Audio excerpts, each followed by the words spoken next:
ఇప్పుడు మనం కపుల్స్ మధ్య చూసుకున్నట్టయితే వాళ్ళు కిస్ చేసుకున్నప్పుడు వాళ్ళ ఇద్దరి మధ్య డిసీజెస్ ఏమైనా ట్రాన్స్మిట్ అయ్యే ఛాన్సెస్ ఉంటాయా? బ్లడ్ స్ట్రీమ్ ద్వారా హెచ్ఐవి వచ్చే ఛాన్స్ ఉంటుంది. ఇలాంటి విషయాలు స్కూళ్ళల్లో నేర్పియరు. అదేవిధంగా ఇంట్లో వాళ్ళకే తెలియదు. ఫస్ట్ ఇంట్లో వాళ్ళకే తెలియనప్పుడు మనకి ఎట్లా నేర్పిస్తారు? సో యాజ్ ఎ డెంటిస్ట్గా మన ఆడియన్స్ కోసం, తల్లి పాలిచ్చిన తర్వాత మన కంట్రీలో ఈ ఓరల్ క్యాన్సర్ చాలా ఎక్కువగా ఉండడానికి మెయిన్ కారణం ఏంటంటే ఒకరొకటి చెప్తారు, ఇంకొకటి చెప్తారు, ఒకరొక ప్రైస్ చెప్తారు, ఇంకో ప్రైస్ చెప్తారు. దీనివల్ల చాలా కన్ఫ్యూజన్ అనేది క్రియేట్ అవుతుంది. గమ్స్లో ఇన్ఫెక్షన్ ఇందులో ఉన్నట్టయితే స్పర్మ్ కౌంట్ తగ్గిపోవటం, అలాగే మిస్క్యారేజెస్ అయ్యే అవకాశం ఎక్కువగా ఉండటం. ఈ హారిజాంటల్ బ్రషింగ్ వల్ల మనకి టీత్ అరిగే ఛాన్స్ కూడా ఉంటుంది. మొత్తం డ్యామేజ్ అయిపోయింది అన్నమాట. ఇలాంటి పనులను కూడా మనం రూట్ కెనాల్ చేసి మనం కాపాడవచ్చు. ఈ ఎత్తు పనులు కావచ్చు, ఈ సందు పనులు కావచ్చు, పన్ను మీద పన్ను కావచ్చు, ఇవన్నీ రావడానికి అసలు కారణం ఏంటి? వాళ్ళకి ఆ జా స్ట్రక్చర్ షేప్ వాళ్ళ మదర్ నుండి వచ్చి ఉంటుంది, కానీ టీత్ సైజ్ వాళ్ళ ఫాదర్ది ఉంటుంది. చాలా మంది సెలబ్రిటీస్ ఫేషియల్ సర్జరీస్ చేయించుకుంటారు అని చెప్పేసి. స్కెలిటల్ డిఫార్మిటీస్ ఏమున్నా అని కూడా బిర్యానీ తినేటప్పుడు కూడా అది కోక్ లేకపోతే అది ఇన్కంప్లీట్ అయిపోయింది అనిపిస్తుంది. అదేంటంటే అది అలవాటు అయిపోయింది అనమాట.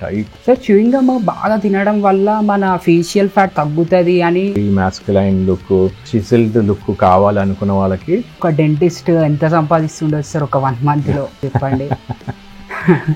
Good dentist who's a well fledged dentist can go from. ఈ పాడ్కాస్ట్ని లాస్ట్ వరకు మిస్ అవ్వకుండా చూసి ఇందులో ఉన్న ఇన్ఫర్మేషన్ అంతా మీ రియల్ లైఫ్లో ఇంప్లిమెంట్ చేసి మీ హెల్త్ని కాపాడుకోండి. Doctor Vikas Goud sir, welcome to Vivek talk show. ఎలా ఉన్నారు sir? Thank you. All good Vivek. How are you doing? I'm doing well sir, thanks for asking. So ఈ పాడ్కాస్ట్ మెయిన్ పర్పస్ వచ్చేసి మన తెలుగు వాళ్ళలో ఓరల్ హెల్త్ గురించి అవేర్నెస్ పెంచడానికి సార్. So that's nice. ఎందుకంటే ఈ అవేర్నెస్ అనేది చాలా ఇంపార్టెంట్ మనకి, ఎస్పెషలీ తెలుగు వాళ్ళకంటే ప్రజలకి అందరికి కూడా. ఏంటంటే ఓరల్ హెల్త్ ఇంపార్టెన్స్ ఎంత ఉంది అనేది చాలా మందికి తెలియదు. అంటే తల్లిదండ్రులే కానీ పిల్లలే కానీ ఇప్పుడు వచ్చే న్యూ జనరేషన్ కూడా ఏంటంటే ఓరల్ హెల్త్ అబ్యూజ్ అంటే చాలా మందికి అపోహం ఏంటంటే ఈ టీత్ ఒక లైఫ్కి పరిమితం, అంటే మొత్తం లైఫ్ లాంగ్ మన ఇతర ఆర్గన్స్ ఎలా ఉంటాయో ఎలా పనిచేస్తాయో అలా టీత్ కొంతకాలానికి ఊడిపోతాయి అనే అపోహం చాలా మందిలో ఉంది. అంటే teeth is not life long అని. సో దానివల్ల ఏంటంటే దాన్ని నిర్లక్ష్యం చేయటము, సరే ఏముంది టీతే కదా ఊడిపోతాయి కొత్తవి పెట్టుకుందామని. సో వాళ్ళకి దానివల్ల లాట్ ఆఫ్ ప్రాబ్లమ్స్ కమింది. అంటే టీత్ నిర్లక్ష్యం చేయడం వల్ల మనం ఎంత కొత్తగా అడ్వాన్సెస్ ఇంప్లాంట్స్ ఎంత చేసినా కూడా న్యాచురల్ టీత్ని మనం రీప్లేస్ చేయలేము. అండ్ అదొక్కటే కాకుండా ఏంటంటే ఈ teeth oral health problems, gum infections ఉన్నట్టయితే దానివల్ల ఇతర బాడీ పైన ఉన్న ఆర్గన్స్ పైన కానీ ఇతర బ్లడ్ స్ట్రీమ్ వల్ల ఈ ఇన్ఫెక్షన్ పోయి మిగతా బాడీలో ఉన్న ఆర్గన్స్ పైన బాగా ఎఫెక్ట్ పడుతుంది. ఇది చాలా మందికి తెలియదు. సో దీనివల్ల నిర్లక్ష్యం చేస్తూ ఉంటారు. సో ఫస్ట్ క్వశ్చన్ వచ్చేసి, అసలు ఈ ఓరల్ హెల్త్ గురించి టేక్ కేర్ చేయడం అనేది ఏ ఏజ్ నుండి స్టార్ట్ చేయాలంటారు సార్?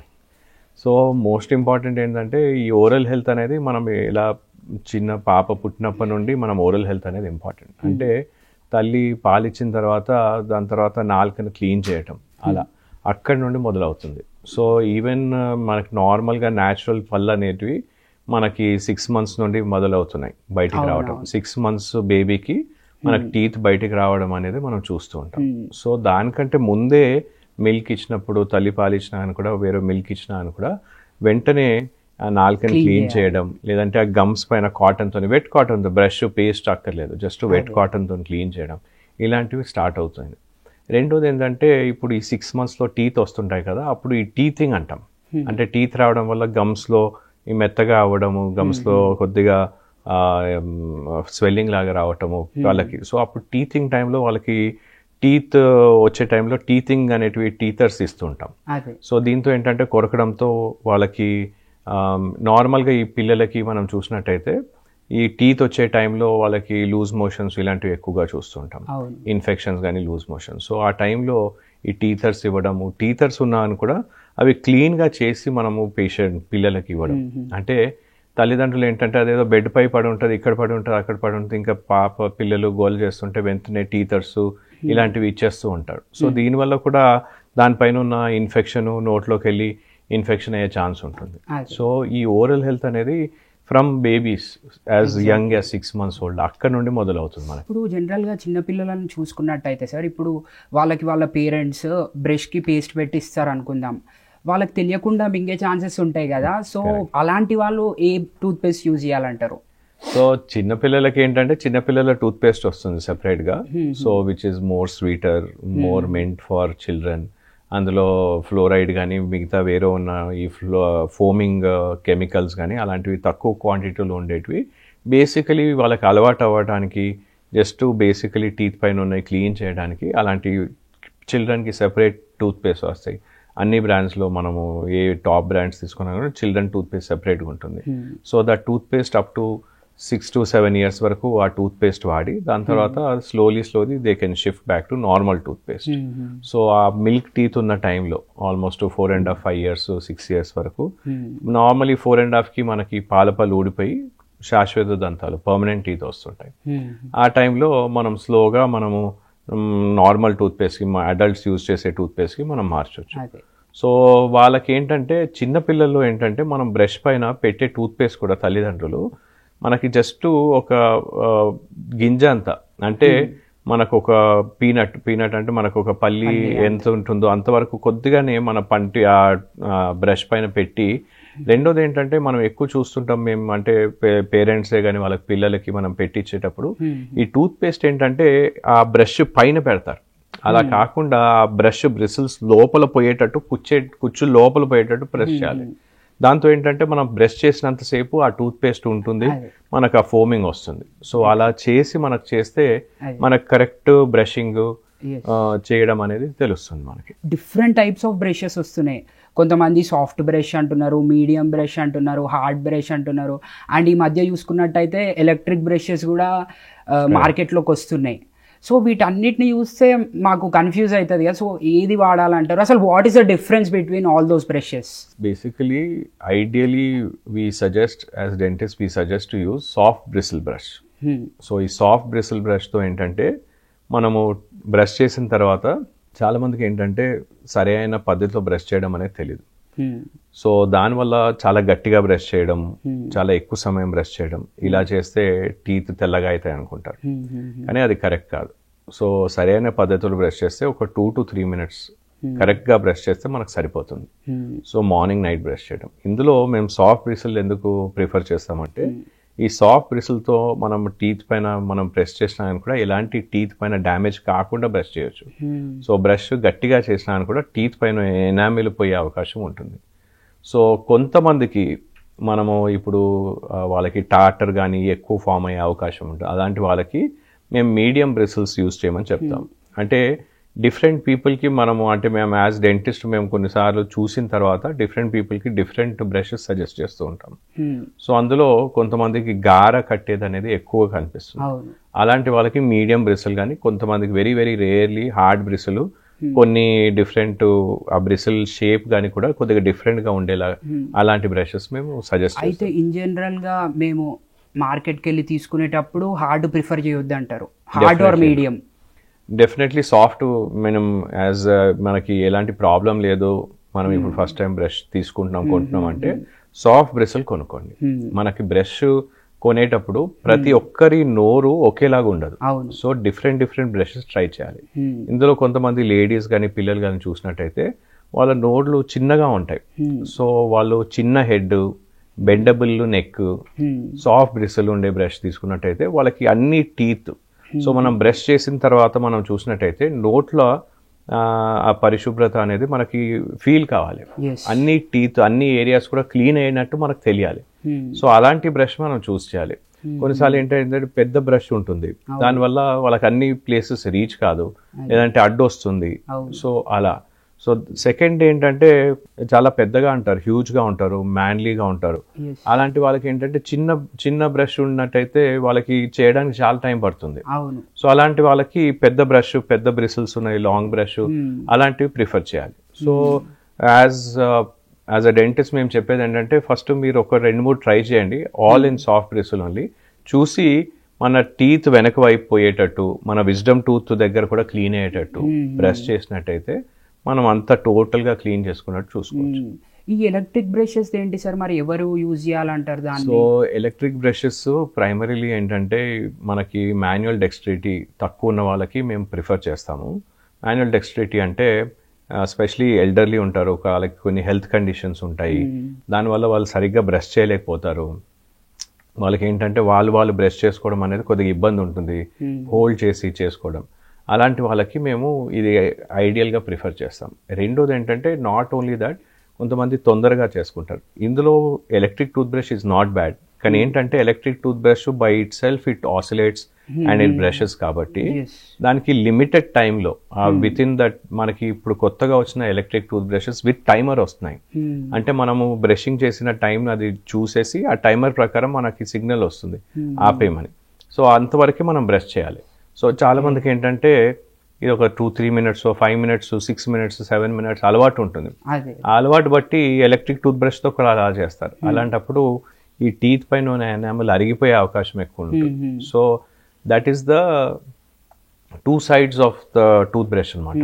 సో మనం ఏంటంటే దాన్ని కరెక్ట్గా వాడినట్టయితే మనకి ప్లాక్ రిమూవల్ అనేది నార్మల్ బ్రషింగ్ కంటే బెటర్ ఉందనేది మనకి దీంట్లో తెలుస్తుంది. కానీ ఏంటంటే మనకి తెలియకుండా దాన్ని ఎక్కువ టైం వాడామనుకోండి, సో అరిగిపోయే అవకాశం కూడా ఉంటుంది. అంటే ఎంత టైం చేసుకోవాలంటారు సార్? నార్మల్గా 2 minutes ఇస్ సఫిషియంట్. కరెక్ట్గా బ్రష్ చేసినట్టయితే 2 to 3 minutes. Teeth back side కూడా మనం చేసినట్టయితే 2 to 3 minutes మనం చేస్తే సరిపోతుంది. అదే కొంతమంది ఇంకా బ్రష్ పెట్టుకొని టీవీ ముందు కూర్చొని తూముతానే ఉంటారు. అదే ఇప్పుడు మనం పాత కాలంలో మనం చూసినట్టయితే ఈ వేప ముక్క పట్టుకొని గంటలు అలా నోట్లో పట్టుకొని మాట్లాడుతూ అలాగే ఉంటారు. So that is not right. అది పాతకాలమే కాకుండా ఈ రోజులలో నార్మల్ బ్రష్ ఇంకా డేంజర్ అనుకుంటా సార్, ఐ ఫీల్. సో అయితే ఓన్లీ 2 minutes చేయాలి బ్రషింగ్. మంచిగా సరైన పద్ధతిలో చేసినట్టయితే 2 to 3 minutes is more than. అయితే ఒక్క రోజులో ఎన్నిసార్లు బ్రష్ చేయాలంటారు సార్? ఒక్కసారి ఇనఫ్ కాదా? నైట్ కూడా కంపల్సరీ? అంటే ఇప్పుడు చాలా మంది అంటుంటారు మార్నింగ్ కన్నా కూడా నైట్ చేయడం చాలా ఇంపార్టెంట్ అని, బట్ ఎవ్వరు కూడా దాన్ని నెగ్లెక్ట్ చేస్తారు. ఎందుకంటే వాళ్ళ బిజీ షెడ్యూల్ వల్ల కావచ్చు, లేదంటే వాళ్ళ డైలీ రొటీన్ వల్ల కావచ్చు, టైం సరిపోక కావచ్చు. So time 2 minutes in a day in a night also is దాని తర్వాత నార్మల్గా మేము సజెస్ట్ చేసేది ఏంటంటే just before going to bed, అంటే తిన్న తర్వాత, డిన్నర్ చేసిన తర్వాత, ఇంకా దాని తర్వాత బ్రష్ చేసిన తర్వాత మళ్ళీ ఏం తినొద్దు అనమాట. సో అలాంటి టైంలో తీసుకోవాలి.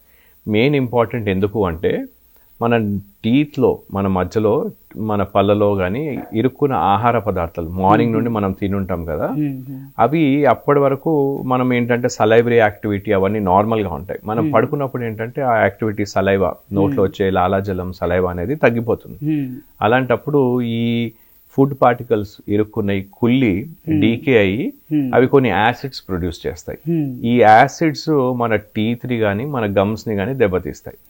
సో అందుకోసం it is very important that night time brushing. అంటే నార్మల్గా ఏంటంటే మన తిన్న తర్వాత ఈ ఆహార పదార్థం కుళ్ళి కొద్దిగా యాసిడిక్ pH కి వస్తుంది, మన నోట్లో ఉన్న యాసిడిక్ pH కి మనకు వస్తుంది అనమాట. అలాంటప్పుడు మనకి టీత్ కి కానీ గమ్స్ కి డ్యామేజ్ అవుతుంది. సో అలా కాకుండా మనం నైట్ టైం బ్రష్ చేసుకున్నట్టయితే మళ్ళీ నార్మల్ pH కి తీసుకొచ్చి దాన్ని మెయింటైన్ చేస్తూ ఎలాంటి డ్యామేజ్ కాకుండా చూసుకోవచ్చు. So it's very important night time brushing. ఈ రోజుల్లో చాలా మంది పబ్లిక్ కన్ఫ్యూజ్ అవుతున్న మేజర్ ఇష్యూ ఏంటంటే సార్, అసలు రైట్ టూత్ పేస్ట్ ఏది వాడాలి అని. ఎందుకంటే ఇంతకుముందు వచ్చేసి ఏదో 1-2 టూత్ పేస్ట్లు ఉంటుండే, ఒక 20 years back or 10 years back చూసుకున్నట్టయితే. ఇప్పుడు బ్రాండ్స్ కూడా చాలా అయిపోయినాయి. మళ్ళీ ఆ బ్రాండ్స్లో వెరైటీస్, ఒకరేమో మీ టూత్ పేస్ట్లో ఉప్పు ఉందా అంటారు, ఇంకొకరేమో చార్కోల్ అంటారు, ఇంకొకరేమో హర్బ్స్ పేస్ట్ అంటారు, వైటనింగ్ టూత్ పేస్ట్ అంటారు. ఇట్లా డిఫరెంట్ టైప్స్ ఆఫ్ పేస్ట్లు వస్తున్నాయి. సో మీరు ఏది సజెస్ట్ చేస్తారు యాజ్ ఎ డెంటిస్ట్గా? Basically any foaming toothpaste for cleaning of your teeth it hardly matters 5%. So basically మీరు ఎలా బ్రష్ చేస్తారనేది చాలా ఇంపార్టెంట్.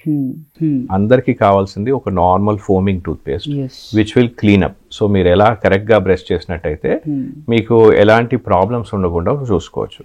రెండోది, మనము పిల్లలు ఉందనుకోండి, వాళ్ళకి ఏంటంటే ఎక్కువ ఫ్లోరైడ్ లేకుండా అలాంటి నార్మల్ టూత్ పేస్ట్ అవి సజెస్ట్ చేస్తుంటాం. పిల్లలకి కొద్దిగా స్వీట్గా ఉండి వాళ్ళకి ఫ్లేవర్గా ఉండే అటువంటిది.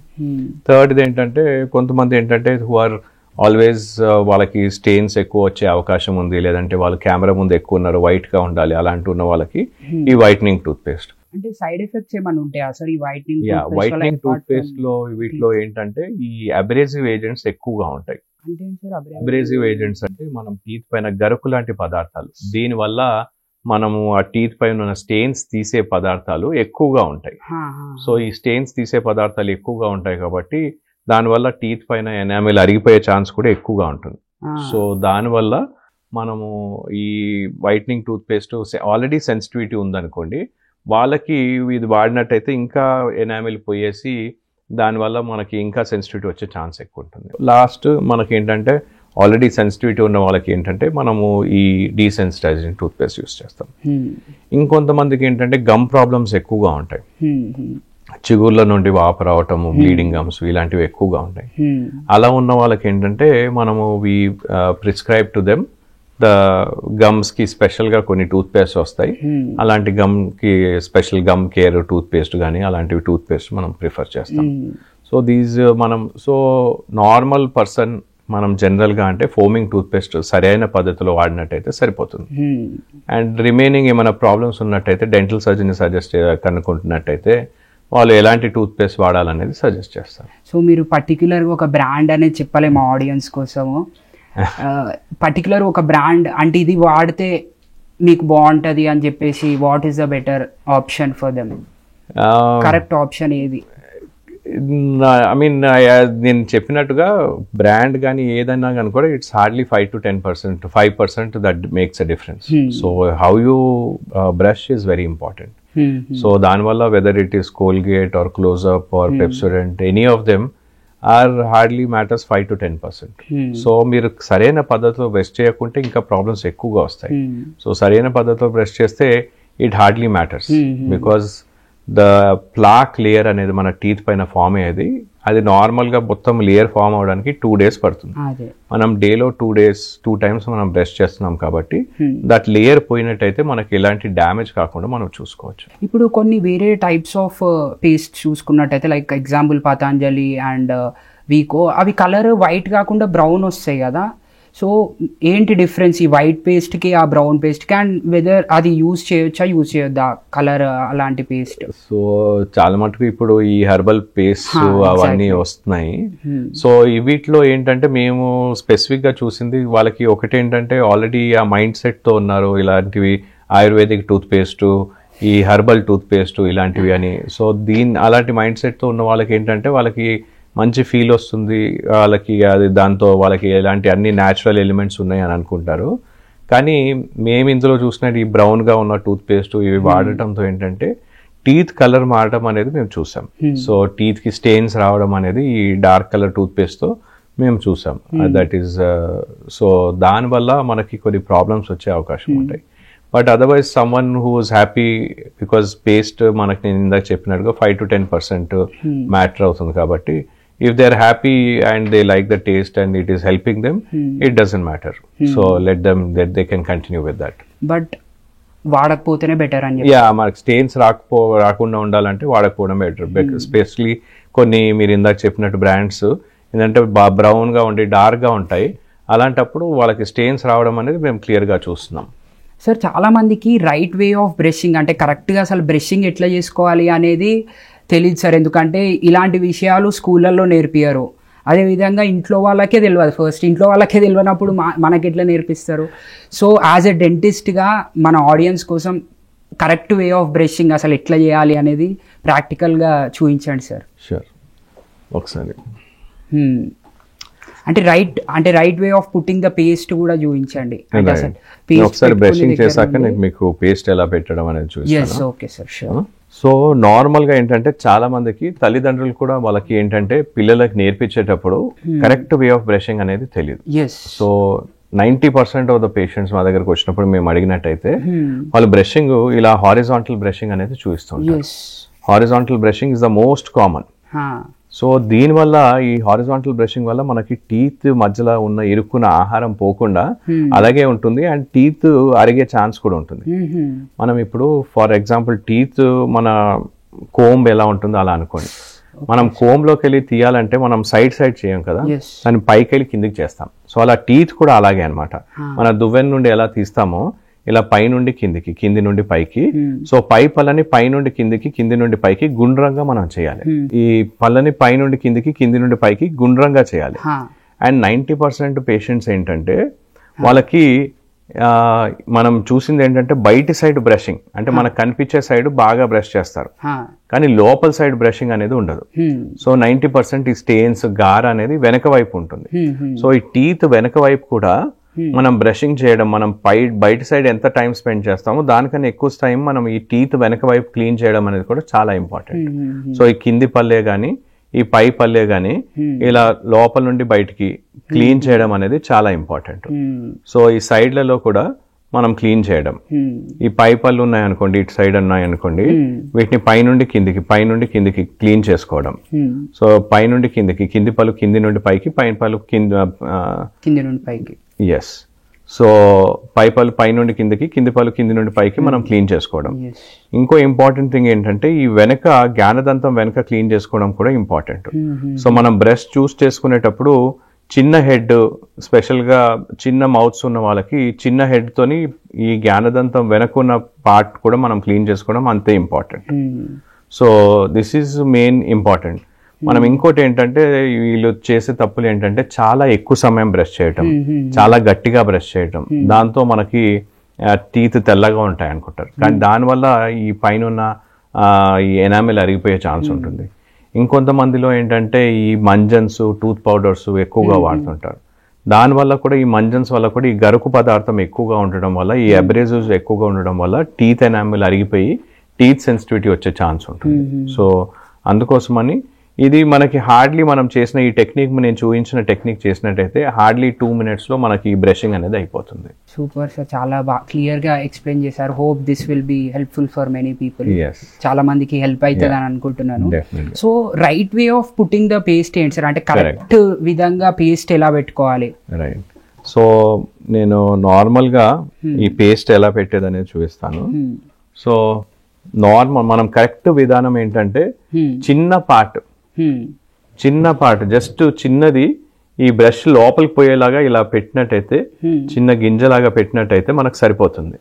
కానీ మనం చాలా మంది ఏంటంటే మనము నార్మల్ గా మనం చూసినట్టయితే మొత్తం ఇలా తీసుకొని మనం అడ్వర్టైజ్మెంట్స్ లో కూడా ఇలా చూపిస్తారు. This is not the right way. ఇలా పెట్టినట్టయితే ఏంటంటే మనం బ్రష్ చేస్తూ ఉంటే పేస్ట్ మొత్తం కింద పడిపోతుంది.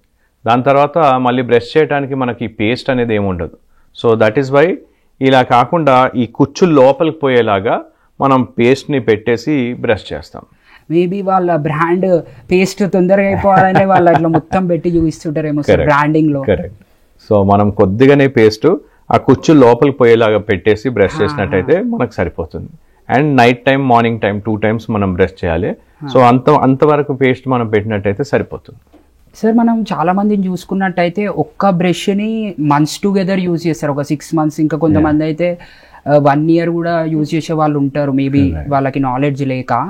అసలు బ్రష్ ఎన్ని డేస్కి చేంజ్ చేస్తూ ఉండాలి?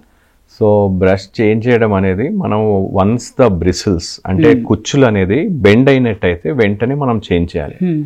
కొంతమందికి మనకు నార్మల్గా సరైన పద్ధతిలో వాళ్ళు బ్రష్ చేసి సరైన పద్ధతిలో బ్రష్ చేసినట్టయితే ఎనీ బ్రష్, మంచి క్వాలిటీ బ్రష్ ఉన్నట్టయితే 2 to 3 months వాళ్ళకి వస్తుంది. సో ఎవ్రీ 2 to 3 months ఈ బ్రష్ చేంజ్ చేసుకోమని సజెస్ట్ చేస్తూ ఉంటాం. సో ఈ బ్రషింగ్లో చాలా మంది ఏంటంటే బ్రష్ చేస్తూ వాళ్ళు కొరుకుతూ ఉంటారు. సో దానివల్ల తొందరగా ఈ కుచ్చులు బెండ్ అయిపోతాయి. సో మేబీ సమ్ టైమ్స్ కొంతమందికి అలవాటు ఉండడం వల్ల less than 1 month లో కూడా కుచ్చులు బెండ్ అయిపోతాయి. అలాంటప్పుడు బ్రషింగ్, క్లీనింగ్ కన్నా ఎక్కువగా బ్రష్ డ్యామేజ్ చేస్తుంది మనం బ్రష్ చేసినప్పుడు. సో అందుకోసమని మనం బ్రష్ ఎప్పుడే కానీ స్మూత్గా మనం అంటే క్లీన్ చేసే విధంగా ఎలాస్టిక్గా ఉండేటట్టు ఉండాలి. అవి బ్రష్ బెండ్ అయిపోయినాయి అంటే మనం ఇంకా క్లీన్ చేయదు. అదేంటంటే ఆ కుచ్చులతో మనం బ్రష్ చేసినట్టయితే ఎనామిల్ అరిగిపోయే ఛాన్స్ ఉంటుంది. సో ఇంకొన్ని మనకి ఇప్పుడు కొన్ని కొత్తగా వచ్చిన కొన్ని బ్రషెస్లో ఏంటంటే ఇండికేటర్స్ కూడా వచ్చాయి. ఆ ఇండికేటర్ పోయిందంటే బ్రష్ మార్చాలి అని. సో ఇండికేటర్ బ్రషెస్ కూడా వచ్చాయి మనకు అందుబాటులో.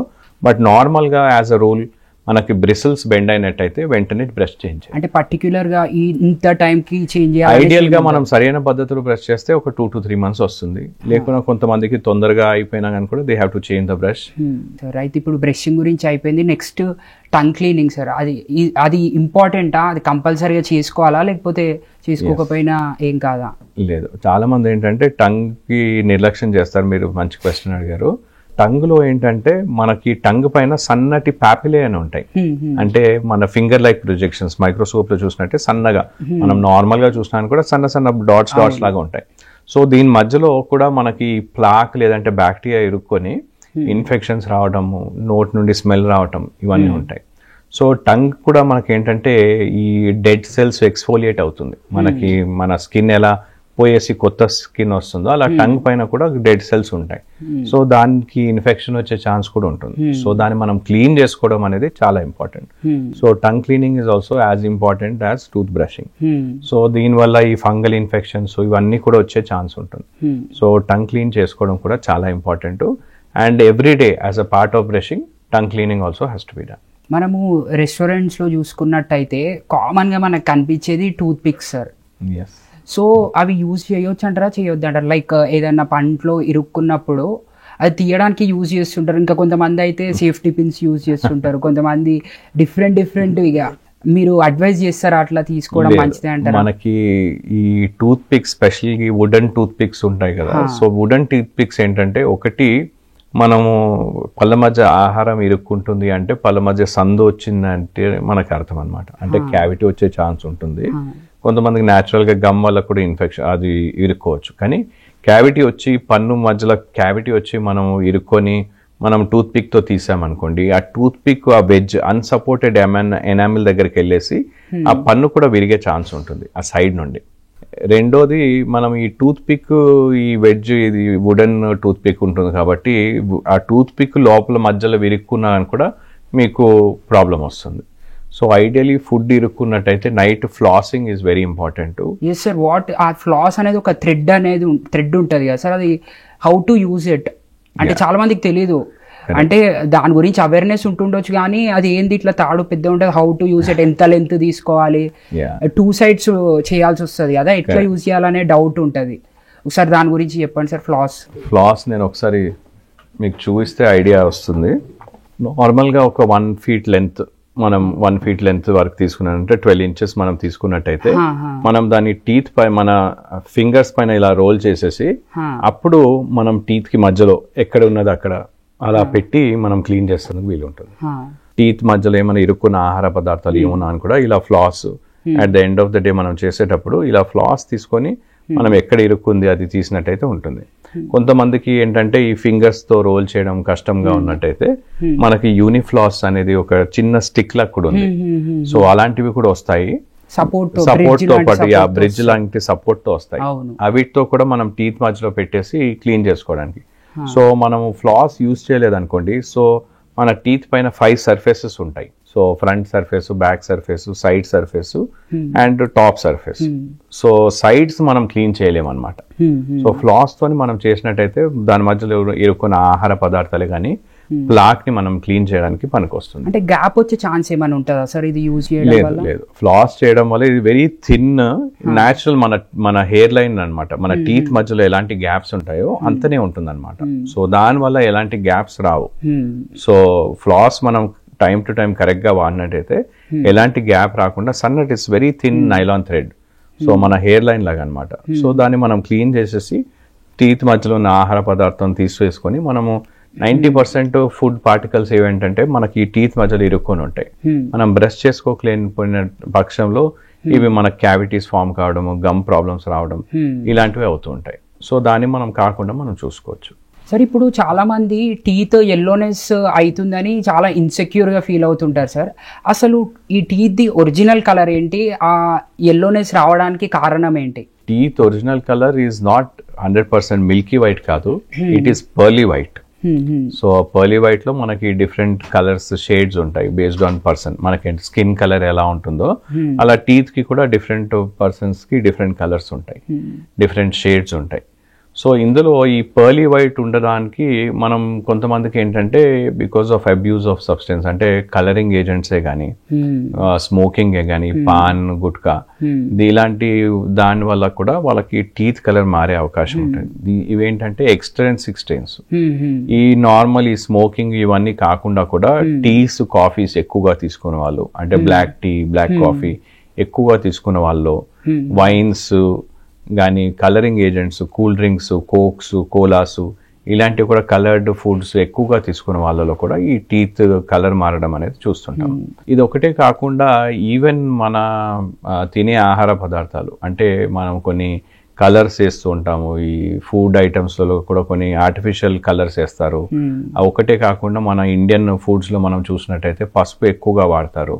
సో అలాంటున్నప్పుడు కూడా ఈ టీత్ స్లోగా కలర్ మారే అవకాశం ఉంటుంది. సో వీటికి ఈ ఎక్స్ట్రెన్సిక్ స్టెయిన్స్ వచ్చినట్టయితే బయట నుండి స్టెయిన్స్ వాటిని నార్మల్ క్లీనింగ్ పాలిషింగ్ ఇంకా కావాల్సి ఉంటైతే మనము బ్లీచింగ్ టూత్ వైట్నింగ్ చేసినట్టయితే వాటిని తీసే అవకాశం ఉంటుంది. 100% we can eliminate all the stains by normal tooth cleaning polishing and whitening. ఈ పాలిషింగ్ అనేది రెగ్యులర్గా చేయడం వల్ల పనులు ఏమన్నా కరిగిపోయే ఛాన్సెస్ ఉంటాయా సార్? నార్మలీ మేము సజెస్ట్ చేసేది ఎవ్రీ 6 months. సో 6 monthsకి ఒకసారి క్లీనింగ్ చేసుకోవాలి. కొంతమందికి ఏంటంటే స్టెయిన్స్ వాళ్ళు బాగా మెయింటైన్ చేస్తున్నారు, స్టెయిన్స్ ఎక్కువగా లేదంటే వాళ్ళకి ఇయర్లీ పిలుస్తాం. కానీ నార్మల్ మేము సజెస్ట్ చేసేది ఎవ్రీ 6 monthsకి వస్తే మేము ఏంటంటే ఈ స్టెయిన్స్ తీయడమే కాకుండా ఏమైనా ఇనిషియల్ స్టేజెస్లో ఏమైనా ఇన్ఫెక్షన్స్ కానీ క్యావిటీస్ కానీ ఉన్నట్టయితే వాటిని ముందే గుర్తించి మేము ట్రీట్మెంట్ చేయగలుగుతాం. సో అందుకోసమని ఎవ్రీ 6 months సజెస్ట్ చేస్తాము. బట్ సమ్ టైమ్స్ కొంతమందికి ఏంటంటే ఓరల్ హైజీన్ బాగుంటుంది, బాగా మెయింటైన్ చేస్తారు, నైట్ టైం బ్రషింగ్ చేస్తారు, అలాంటి వాళ్ళకి వన్స్ ఇన్ ఇయర్ కూడా మేము సజెస్ట్ చేస్తాం. కొంతమంది రోజులో ఎన్నిసార్లు బ్రషింగ్ చేసినా కూడా బ్యాడ్ స్మెల్ ప్రాబ్లంతో చాలా సఫర్ అవుతుంటారు సార్. లైక్ వేరే వాళ్ళతో మాట్లాడుతున్నప్పుడు కావచ్చు, లేదంటే వాళ్ళు కూడా బాగా సఫర్ అవుతుంటారు. అసలు ఈ బ్యాడ్ స్మెల్ రావడానికి కారణం ఏంది? అన్నిసార్లు బ్రష్ చేసిన తర్వాత కూడా అది రాకుండా ఉండాలంటే ఎలాంటి ప్రికాషన్స్ తీసుకోవాలి? మనం ఏంటంటే ఒక్కటి మనం గుర్తుపెట్టుకోవాలి, బ్రషింగ్ ఈ బ్యాడ్ స్మెల్ వస్తుంది అంటే already there is some amount of infection or damage that has happened. So దాన్ని నార్మల్ బ్రషింగ్తో కానీ మనం తొలగించలేం. సో బ్యాడ్ స్మెల్ రావడానికి మెయిన్ రీజన్ ఏంటంటే గమ్ ఇన్ఫెక్షన్ ఆర్ చిగుళ్ళ వ్యాధి అని చెప్పుకోవచ్చు. సో ఈ గమ్ ఇన్ఫెక్షన్ ఎందుకు వస్తుంది అంటే మనం ఇందాక మాట్లాడినట్టు ఈ స్టెయిన్స్ ఇలాంటివి ఉంటాయి కదా, స్టెయిన్స్ ఉండడం వల్ల ఈ స్టెయిన్స్ కానీ దీనివల్ల ఈ బ్యాక్టీరియా అట్రాక్ట్ అయ్యేసి అవి కొన్ని యాసిడ్స్ ప్రొడ్యూస్ చేస్తాయి. అలాంటప్పుడు ఈ యాసిడ్స్ మన గమ్స్ని కూడా దెబ్బతీస్తాయి. సో ఈ స్టెయిన్స్ రావడము, ఈ స్టెయిన్స్ వస్తే ఏంటంటే ప్లాక్ లేదంటే బ్యాక్టీరియా తొందరగా అట్రాక్ట్ అవుతాయి, అంటుకుంటాయి అనమాట టీత్కి. అలాగే గార అంటాం, అంటే ఈ స్టెయిన్స్ కానీ ఈ ఆహార పదార్థం మనం క్లీన్ చేసుకుంటే అలాగే వదిలేసినట్టయితే అది మినరలైజ్ అయ్యేసి అది గారలా ఫామ్ అవుతుంది. గార అంటే టాటర్ అంటాం, క్యాల్కులస్ అంటాం. సో ఈ టాటరు మరియు ఈ ప్లాక్లో ఉన్న సూక్ష్మజీవులు ఈ బ్యాక్టీరియా ఏంటంటే ఈ యాసిడ్స్ ప్రొడ్యూస్ చేసి మన చిగులని దెబ్బతీస్తాయి. అలాంటప్పుడు ఈ చిగులో వాపు రావటము, చిగులో నుండి రక్తం కారటం ఇలాంటివి చూస్తూ ఉంటాం. సో దీనివల్ల ఈ రాటన్ ఎగ్ స్మెల్ లేదంటే రాటన్ మీట్ స్మెల్ ఇలాంటిది దుర్వాసన అనేది వస్తుంది, ఇది ప్రొడ్యూస్ చేస్తుంది అనమాట. రాకుండా ఉండాలంటే ఎలాంటి? సో రాకుండా ఉండాలి అంటే మనం నార్మల్గా ఇందాక నేను చెప్పినట్టుగా ఎవ్రీ 6 months మనం క్లీనింగ్ చేసుకున్నట్టయితే మనము ఆ చిగులను మళ్ళీ మామూలు తీసుకొచ్చి మనం రాకుండా చూసుకోవచ్చు, సింపుల్ క్లీనింగ్. సో రెండోది ఏంటంటే second couple of other causes of ఈ బ్యాడ్ బ్రెత్ ఏంటంటే పళ్ళ పైన క్యావిటీస్ ఉన్నాయనుకోండి, క్యావిటీస్ ఉన్నాయని కూడా కొన్ని కేసెస్లో ఈ అందులో ఫుడ్ ఇరుక్కొని కుళ్ళి బ్యాడ్ బ్రెత్ వస్తుంది. కొంతమందికి ఏంటంటే ఈ జ్ఞానదంతాలు వస్తుంటాయి, అలాంటప్పుడు అక్కడ చిగుల్లో వాపు వచ్చి కూడా మనకి ఈ బ్యాడ్ బ్రెత్ వచ్చే ఛాన్స్ ఉంటుంది. థర్డ్, కొంతమందికి ఏంటంటే మనకి ఈ డెంచర్స్ వాడుతూ ఉంటారు, ఈ తీసిపెట్టే డెంచర్స్ అవి క్లీన్గా పెట్టుకోకున్నా అని కూడా ఈ బ్యాడ్ బ్రెత్ వచ్చే ఛాన్స్ ఉంటుంది.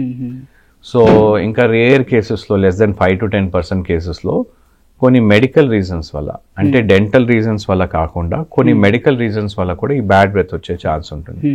సో అన్డయాగ్నోస్డ్ డయాబెటీస్, మధుమేహం అలా ఉన్నాయని కూడా చిగుల్లో వాపు రావటము, మనకి ఈ డయాబెటీస్ కంట్రోల్లో లేకుండా ఉన్నా కానీ కూడా మనకి నోటి నుండి దుర్వాసన వచ్చే అవకాశం ఉంటుంది.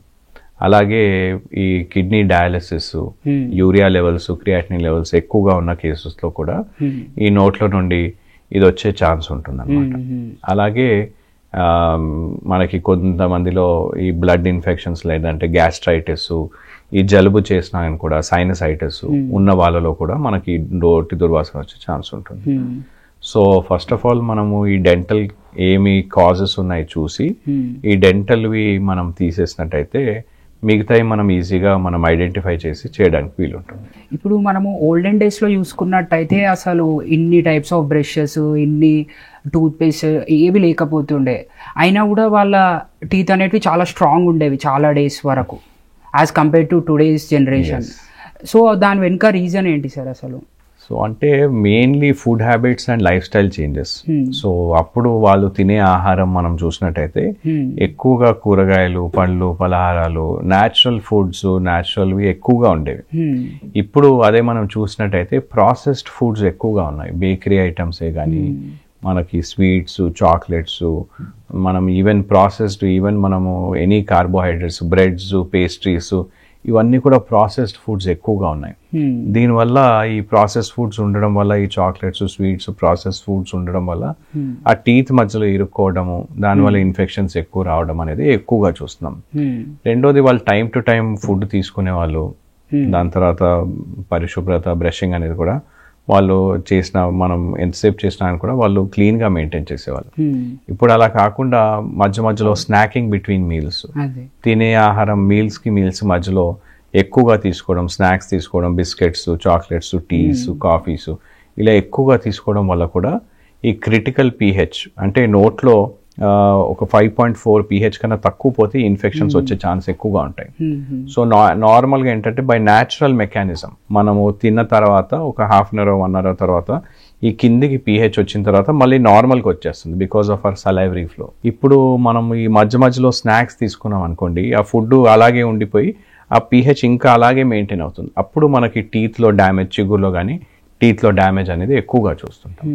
So mainly life style habits and food habits, దీనివల్ల మనకి డిఫరెన్సెస్ కనిపిస్తుంది. సరే, ఈవెన్ ఈ రోజుకి కూడా మనము విలేజెస్లో చూసుకున్నట్టయితే ఇప్పటికీ కూడా వాళ్ళు నీమ్ స్టిక్స్ అంటే వేప పుల్లలు ఇంకా బొగ్గు యూజ్ చేస్తూ వాళ్ళు బ్రష్ చేస్తుంటారు కదా. యాజ్ ఎ డెంటిస్ట్గా మీరు అవి సజెస్ట్ చేస్తారా? అంటే వాళ్ళకి ఏంటంటే అవగాహన లేకుండా వాడుతూ ఉంటాము, కానీ చాలా మంది అక్కడ నుండి వచ్చిన వాళ్ళని మేము చూస్తుంటాము.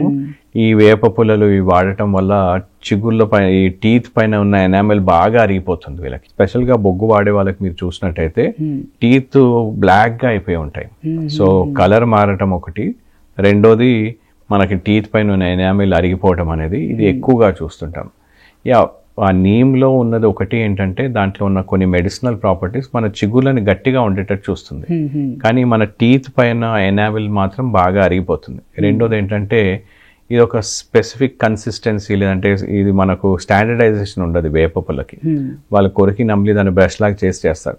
సో చిగుళ్ళ మధ్యలో ఇరుక్కోవడం, చిగుళ్ళ వల్ల కుచ్చుకోవడం ఇలాంటివి కూడా చూస్తూ ఉంటారు. సో వాటిని మళ్ళీ తీయటం, సో అలాంటివి డ్యామేజ్ అయ్యే ఛాన్స్ కూడా ఉంటుంది. సో ఆ టైంలో ఏంటంటే మనకి బ్రష్ అనేది అవైలబుల్ లేని టైంలో ఈ వేప పుల్ల వాడేవాళ్ళం. ఇప్పుడు మనకి బ్రష్ అవైలబుల్ ఉంది, ఇలాంటివి అవైలబుల్ ఉన్నాయి కాబట్టి మనము ఇవి వాడాల్సిన అవసరం లేదు. సో బ్రష్తో మనం సరైన పద్ధతిలో బ్రష్ చేసుకున్నట్టయితే మనం ఎలాంటి ఈ వేప పుల్ల కానీ ఇవి లేకుండా మనం చూసుకోవచ్చు. మీరు ఇందాక అన్నారు వేప పుల్ల అనేది గమ్స్కి మంచిది అని. సో ఇప్పుడున్న జనరేషన్ వాళ్ళు అంటే ఆఫెన్గా కాకపోయినా, అంటే డైలీ కాకపోయినా దాన్ని వాళ్ళ లైఫ్ స్టైల్లో ఇంక్లూడ్ చేసుకుంటే మంచిది అంటారా? మరి వేప పుల్ల కాదు, దాంట్లో ఉన్న మెడిసినల్ ప్రాపర్టీస్ ఓన్లీ వేపలో అంటే నీమ్లో ఉన్న కొన్ని మెడిసిన్స్ దాన్ని వాళ్ళు ఎక్స్ట్రాక్ట్ చేసి ఇప్పుడు కొన్ని నీమ్ టూత్ పేస్ట్ అలాంటివి వచ్చాయి, అవి వన్స్ ఇన్ వైల్ యూజ్ చేసిన ప్రాబ్లం లేదు. లేదంటే ఇప్పుడు మనకి కొన్ని స్పెసిఫిక్ కెమికల్స్ కానీ కొన్ని స్పెసిఫిక్ మాలిక్యూల్స్ మనం తీసుకొచ్చాము.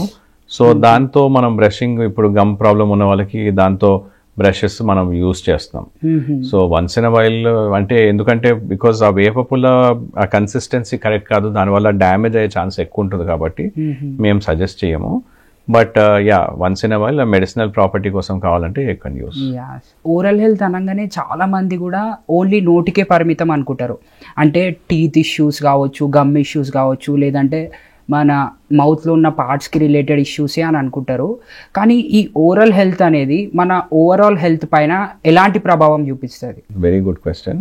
సో చాలా మందికి ఏంటంటే ఓరల్ హెల్త్ అంటే ఈ టీత్కి గమ్స్కి మాత్రమే అనుకుంటారు. అండ్ ఈ టీత్ గమ్స్ ఏంటంటే ఇంకో అపోహం ఏంటంటే ఈ టీత్ గమ్సే కదా, ఒకటి పోయినా పర్వాలేదు, లైఫ్ లాంగ్ ఉండాల్సిన అవసరం లేదు, లైఫ్ లాంగ్ ఉండవు ఇవి, లైఫ్ లాంగ్ ఉండేటివి కావు అనేది చాలా మందిలో ఉంటుంది. కానీ మెయిన్ మనం గుర్తుపెట్టుకోవాల్సింది ఏంటంటే మన ఇతర ఆర్గన్స్, బాడీ ఆర్గన్స్ ఎలా ఉంటాయో ఈ టీత్ కూడా ఒక ఆర్గన్. అండ్ అవి కూడా లైఫ్ లాంగ్ మనం కాపాడుకొని జాగ్రత్తగా చూసుకునే బాధ్యత మనది. ఇంకోటి టీత్లో ఏంటంటే మన టీత్ అనేది it cannot repair by it self. మన ఇతర పార్ట్స్ ఆఫ్ ద బాడీ, ఇప్పుడు మనకు కట్ అయినా కూడా స్కిన్నే కానీ వేరే బాడీలో పార్ట్సే కానీ అవే రిపేర్ అయ్యే అవకాశం ఉంటుంది. కానీ టీత్ ఒకసారి డ్యామేజ్ అయితే అవి రిపేర్ కావు. సో అందుకోసం వాటిని జాగ్రత్తగా చూసుకోవాలి. రెండోది మన చిగుల ఇన్ఫెక్షన్ కానీ నోట్లో ఇన్ఫెక్షన్ ఉన్నట్టయితే అది మనకి డైరెక్ట్గా బ్లడ్ స్ట్రీమ్కి వెళ్ళేసి ఇతర ఆర్గన్స్ కూడా ఎఫెక్ట్ చేస్తుంది. సో ఫస్ట్ అండ్ ఫార్మోస్ట్ ఏంటంటే మనం తినే ఆహారం ఏమున్నా అని కూడా మన నోటి నుండే పోతుంది కాబట్టి మనకి ఫస్ట్ స్టమక్, ఇంటెస్టైన్స్కి ఇవి ఎఫెక్ట్ చేస్తుంది. అంటే చిగుర్లో ఇన్ఫెక్షన్ ఉన్నా అని కూడా గ్యాస్ట్రైటిస్, గ్యాస్ట్రిక్ ప్రాబ్లమ్స్ వచ్చే ఛాన్సెస్ ఎక్కువగా ఉంటాయి. రెండోది యాజ్ పర్ రీసెర్చ్ మనకు ప్రూవ్ అయింది ఏంటంటే చిగుర్లో ఉండే బ్యాక్టీరియా మనకి కంజనైటల్ హార్ట్ డిఫెక్ట్స్ అలా ఉన్న వాళ్ళకి చిగుర్లో ఇన్ఫెక్షన్ ఉన్నట్టయితే మన హార్ట్ పైన ఒకటి బ్యాక్టీరియల్ ఎండోకార్డైటిస్ అని ఫామ్ అవుతుంది. అంటే ఒక బ్యాక్టీరియల్ ఇన్ఫెక్షన్ మన హార్ట్ పైన ఫామ్ అవుతుంది. గుండె పైన కూడా మనకు ఒక హార్ట్ ఇన్ఫెక్షన్ ఫామ్ అయ్యే ఛాన్స్ ఉంటుంది ఈ చిగుర్లో ఇన్ఫెక్షన్ ఉన్నట్టయితే. సో దీన్ని బ్యాక్టీరియల్ ఎండోకార్డైటిస్ అంటారు. అండ్ మన చిగుర్లో ఉన్న సేమ్ బ్యాక్టీరియా అది మన గుండె పైన కూడా కనిపిస్తుంది. సో మనకి ఆ బ్లడ్ స్ట్రీమ్ నుండి పోయి అంత డేంజరస్. అంటే హార్ట్ ఇష్యూస్ కూడా వచ్చే ఛాన్సెస్. ఎగ్జాక్ట్లీ, హార్ట్ ఇష్యూస్ కూడా వచ్చే ఛాన్స్ ఉంటుంది. ఇంకో వెరీ ఇంపార్టెంట్ థింగ్ ఏంటంటే మనకి ఇంపార్టెన్సీ. సో ఈ గమ్స్లో ఇన్ఫెక్షన్ ఇందులో ఉన్నట్టయితే స్పర్మ్ కౌంట్ తగ్గిపోవటం, అలాగే మిస్క్యారేజెస్ అయ్యే అవకాశం ఎక్కువగా ఉండటం, ప్రీమెచ్యూర్ బర్త్స్, ఇలాంటివన్నిటికీ కూడా ఈ చిగులో ఉండే ఇన్ఫెక్షన్ అని మనకు తెలుస్తుంది. So lot of research, lot of studies have been done and it is proven. So చాలా మందికి ఏంటంటే వాళ్ళకి ఇప్పుడు గైనకాలజిస్ట్ వాళ్ళు సజెస్ట్ చేస్తారు ఒకవేళ నోట్లో ఇన్ఫెక్షన్స్ ఏమైనా ఉన్నా అని కూడా ఫస్ట్ అవి చేయించుకొని తర్వాత మీరు ఐవీఎఫ్ అలాంటి ట్రీట్మెంట్స్, ప్రెగ్నెన్సీ ట్రీట్మెంట్స్కి వెళ్ళండి అని. స్పెషల్గా ఒకవేళ వాళ్ళకి ఇది తక్కువ ఉన్నా అని కూడా, స్పర్మ్ కౌంట్ తక్కువ ఉన్నా అని కూడా ఇలా చేసినప్పుడు మనకి స్పర్మ్ కౌంట్ ఎక్కువ అయ్యే ఛాన్సెస్ మనకి ఇందులో తెలుస్తుంది. సో ఓరల్ హైజీన్ వీటి కూడా ఇది ఒకటే కాకుండా ఇప్పుడు కొన్ని కేసెస్లో మధుమేహం, డయాబెటిక్ కూడా రిలేటెడ్. సో చిగులో ఇన్ఫెక్షన్ ఉండడం వల్ల అది ప్యాంక్రీస్ పై ఎఫెక్ట్ చేసేసి షుగర్ వచ్చే ఛాన్స్ కూడా ఉంటుంది. ఇంకొంతమందిలో ఏంటంటే జాయింట్ పెయిన్స్, కిడ్నీ డిసీజెస్ వీటికి కూడా ఎఫెక్ట్ చేస్తుంది. సో మనకి జస్ట్ నోట్లోనే కాకుండా ఇతర బాడీ పార్ట్స్ కూడా మనకి చిగులో ఇన్ఫెక్షన్ ఎఫెక్ట్ చేస్తుంది. సో మనం దీన్ని నిర్లక్ష్యం చేయకుండా దానికి మనకు కావాల్సిన జాగ్రత్త తీసుకుని డెంటిస్ట్ని విజిట్ కావాలి. సార్, మనం ఇంతకుముందు మాట్లాడుకున్నప్పుడు మీరు మన ఇండియాలోనే ఓరల్ క్యాన్సర్ పర్సంటేజ్ ఎక్కువ ఉందని చెప్పినారు as compare to other countries. అంటే వేరే కంట్రీస్తో కంపేర్ చేస్తే మన దగ్గరనే ఎక్కువ ఉన్నదన్నారు. అసలు దాని గురించి ఇంకా డీటెయిల్గా చెప్పండి సార్. సో మన కంట్రీలో ఈ ఓరల్ క్యాన్సర్ చాలా ఎక్కువగా ఉండడానికి మెయిన్ కారణం ఏంటంటే చూవబుల్ ఫార్మ్ ఆఫ్ టొబాకో. అంటే స్మోకింగ్ కన్నా ఎక్కువగా ఈ పాను, గుట్కా, మావా ఇవి ఎక్కువగా తింటాం. అంటే మనం నమలే దాంట్లో ఈ టొబాకో నమలడం వల్ల మనకి ఈ డ్యామేజెస్ అనేది ఎక్కువగా ఉంటాయి అన్నమాట. సో చాలా మంది ఏంటంటే ఈ గుట్కాలు ఇవన్నీ కూడా ఒకవైపు పెట్టుకొని నములుతారు. దానివల్ల దాని గుట్కా నుండి ఇరిటేషన్ రావడం వల్ల మనకి ఆ గమ్స్ అండ్ మన చీక్ సైడ్ ఒక ఇరిటేషన్ లాగా ఫామ్ అవుతుంది. అలాంటప్పుడు ఈ క్యాన్సర్ క్రమంగా ఈ క్యాన్సర్ వచ్చే ఛాన్సెస్ ఎక్కువగా ఉంటాయి అన్నమాట. సో ఇందులో ఫస్ట్ మనకు కనిపించే లక్షణాలు లేదంటే సిమ్టమ్స్ ప్రీ క్యాన్సరస్ లీషన్స్ అంటాం. ప్రీ క్యాన్సరస్ అంటే ఇంకా ఇలాంటి మనకి ఫస్ట్ కనిపించే సిమ్టమ్స్ ఇనిషియల్ స్టేజెస్. దీని వీళ్ళు అలాగే వాళ్ళు నిర్లక్ష్యం చేసినట్టయితే ఫర్దర్గా అది క్యాన్సర్గా మారుతుందని. ఫస్ట్ ఓరల్ సబ్మ్యూకస్ ఫైబ్రోసిస్ అని అంటాం. అంటే వాళ్ళకి ఈ పాన్ గుట్కా ఎక్కువ తినే వాళ్ళకి ఈ నోరు ఓపెనింగ్ అనేది తగ్గిపోతుంది. ఇక్కడ సైడ్స్లలో ఫైబ్రస్ బ్యాండ్స్ ఫామ్ అవుతాయి యాజ్ అ రిపరేటివ్ బ్యాండ్స్ అనమాట, తగ్గిపోతుంది. అలా ఉన్నప్పుడు కూడా కొంతమంది అలాగే నములుతున్నారు అనుకోండి, అలాంటప్పుడు అది డెఫినెట్గా క్యాన్సర్గా మారుతుంది.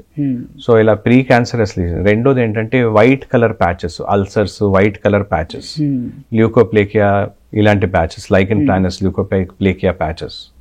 రెండోది రెడ్ కలర్ బ్లీడింగ్ ప్యాచెస్, ఇది ఇంకా డేంజరస్ అనమాట. సో ఇదంటే ఆల్మోస్ట్ ఇంకా వాళ్ళు అలాగే కంటిన్యూ చేస్తే డెఫినెట్గా క్యాన్సర్గా మారుతుంది. సో ఈ 3 మెయిన్ సిమ్టమ్స్ అనమాట, ఓరల్ సబ్మ్యూకస్ ఫైబ్రోసిస్, ల్యూకోప్లేకియా, ఎరిథ్రోప్లేకియా. ఇలాంటి ప్యాచెస్ ఈ ప్రీ క్యాన్సరస్ లీజన్స్ కనిపించాయంటే అది క్యాన్సర్గా డెఫినెట్గా మారుతుంది అనమాట. అంటే వీటిని అదే స్టేజ్లో ఆపే ఛాన్స్ ఏమన్నా ఉందా? అక్కడే మనము రాకుండా ప్రికాషన్స్ తీసుకుని, ఒకవేళ ఫస్ట్ అండ్ ఫార్మోస్ట్ ఆ అలవాటు మానేయాలి. దాని తర్వాత మేము ఏంటంటే స్పెషల్ క్లీనింగ్, మొత్తం డీప్ క్లీనింగ్ చేసేసి వాళ్ళకి ఆ దగ్గర కొన్ని లోకల్ అప్లికేషన్ జెల్స్ అలాంటివి వాడతాం. కొన్నిసార్లు స్టెరాయిడల్ జెల్స్ కూడా వాడతాం. లోకల్గా జస్ట్ జెల్ వాడేసి, అండ్ సిస్టమికలీ అంటే ట్యాబ్లెట్స్ కూడా కొన్ని ఇస్తాం, యాంటీ ఆక్సిడెంట్ ట్యాబ్లెట్స్ బేసికలీ. వీటితో ఏంటంటే వాళ్ళకైనా డ్యామేజ్ రిపేర్ అయ్యేందుకు మనం యాంటీ ఆక్సిడెంట్ ట్యాబ్లెట్స్ ఇస్తాం. దీంతో మనము 90% వాటిని అరికట్టవచ్చు.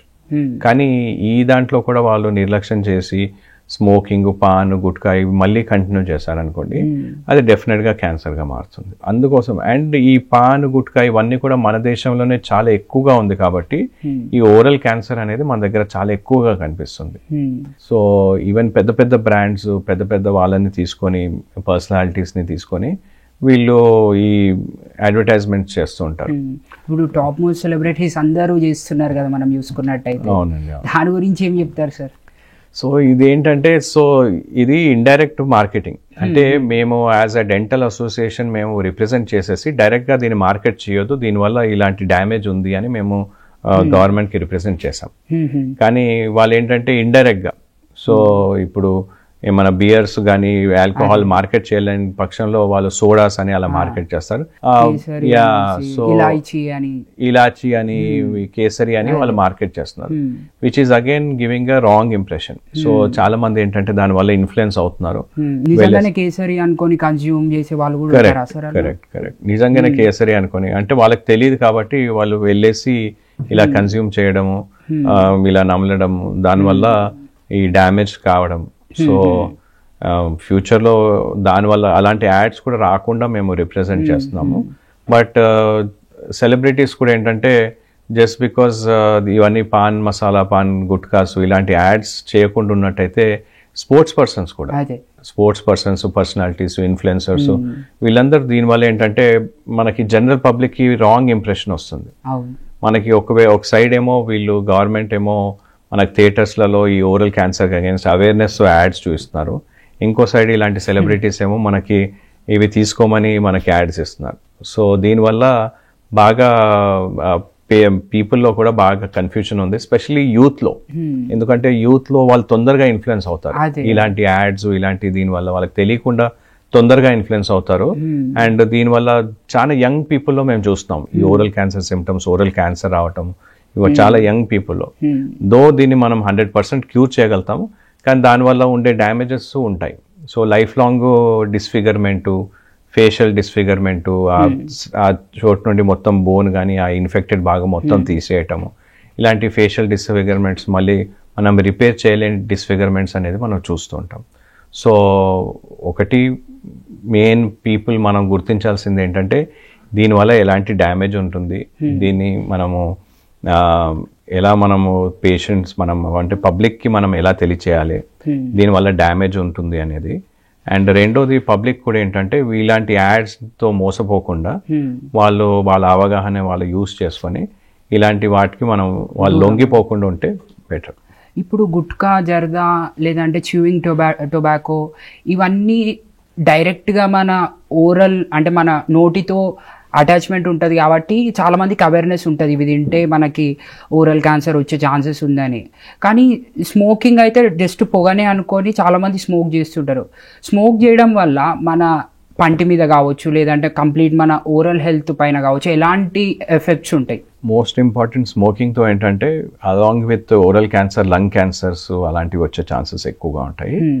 రెండోది ఏంటంటే మన చిగుళ్ళు దెబ్బతినే ఛాన్స్ ఉంటుంది. సో ఏంటంటే ఈ స్మోకింగ్, పొగ తాగడం వల్ల హై ఇంటెన్సిటీ మనకి నికోటిన్, టార్ ఫామ్ అవుతుంది. సో టీత్ కలర్ మారటం ఒకటి స్మోకింగ్ వల్ల, దాంతోపాటు చిగుళ్ళు ఎఫెక్ట్ అవ్వటం. సో ఈ స్టెయిన్స్ వల్ల చిగుళ్ళు కూడా ఎఫెక్ట్ అవ్వటం, బ్యాడ్ స్మెల్, బ్యాడ్ ఓడర్ రావటం, ఇవి మనకు ఫస్ట్ కనిపించే సిమ్టమ్స్ స్మోకర్స్ లో. దాంతోపాటు ఇతర అలవాట్లు కూడా ఉంటాయి. సో దే కెన్, అది మనం క్యాన్సర్ గా మారొచ్చు, లంగ్ క్యాన్సర్ కావచ్చు, ఓరల్ క్యాన్సర్ కావచ్చు, చిగుల్లో, పండ్లలో కూడా ఇన్ఫెక్షన్ వస్తుంది. సో ఈ స్టెయిన్స్ ఉండడం వల్ల వాళ్ళకి నికోటిన్ స్టెయిన్స్, టార్ స్టెయిన్స్ ఉండడం వల్ల, క్లీన్ చేసుకోకపోవడం వల్ల వాళ్ళకి టీత్ పైన మనకి క్యావిటీస్ రావడము, చిగుల ఇన్ఫెక్షన్ రావటం, ఇవన్నీ కూడా మనం చూస్తూ ఉంటాం. అంటే కొందరు స్మోకర్స్ ఎంత ట్రై చేసినా ఆ హ్యాబిట్ ని వదులుకోలేని వాళ్ళు కూడా ఉంటారు కదా, అలాంటి వాళ్ళకు మీరు ఇచ్చే సజెషన్ ఏంటి? So like as a dentist గా, సో మేము ఏంటంటే we can only show them, మనకి ఫ్యూచర్ లో మీకు ఎలా అనిపిస్తుంది అనేది we can show them the picture. ఇంకా ఇట్స్ అప్ టు దెమ్. మన దగ్గర ఇప్పుడు టాబ్లెట్స్ ఉన్నాయి, ప్యాచెస్ ఉన్నాయి, అలాగే మన దగ్గర డిఅడిక్షన్ సెంటర్స్ ఉన్నాయి, కౌన్సిలర్స్ ఉన్నారు. సో వాళ్ళని హ్యాబిట్ మాన్పించడానికి చాలా ఉన్నాయి.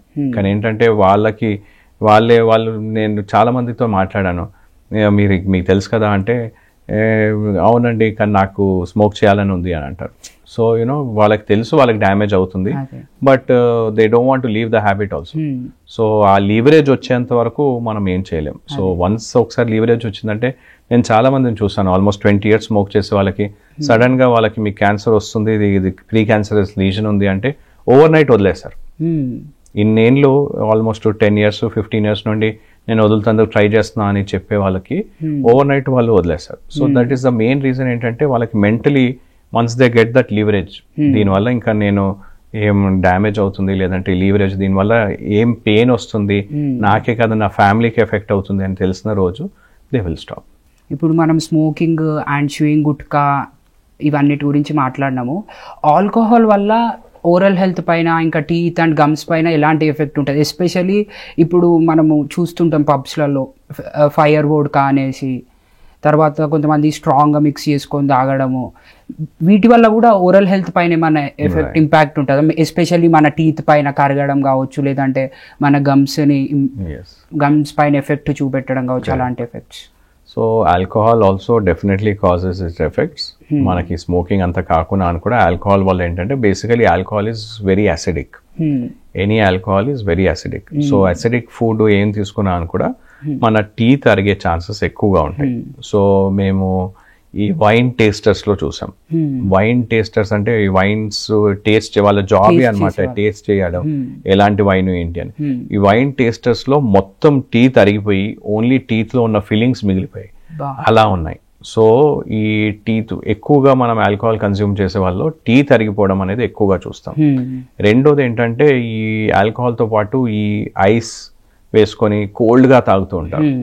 అలా చల్లగా ఎక్స్ట్రీమ్ టెంపరేచర్స్ చేంజెస్ లో కూడా ఈ టీత్ చిట్లే అవకాశం ఉంటుంది.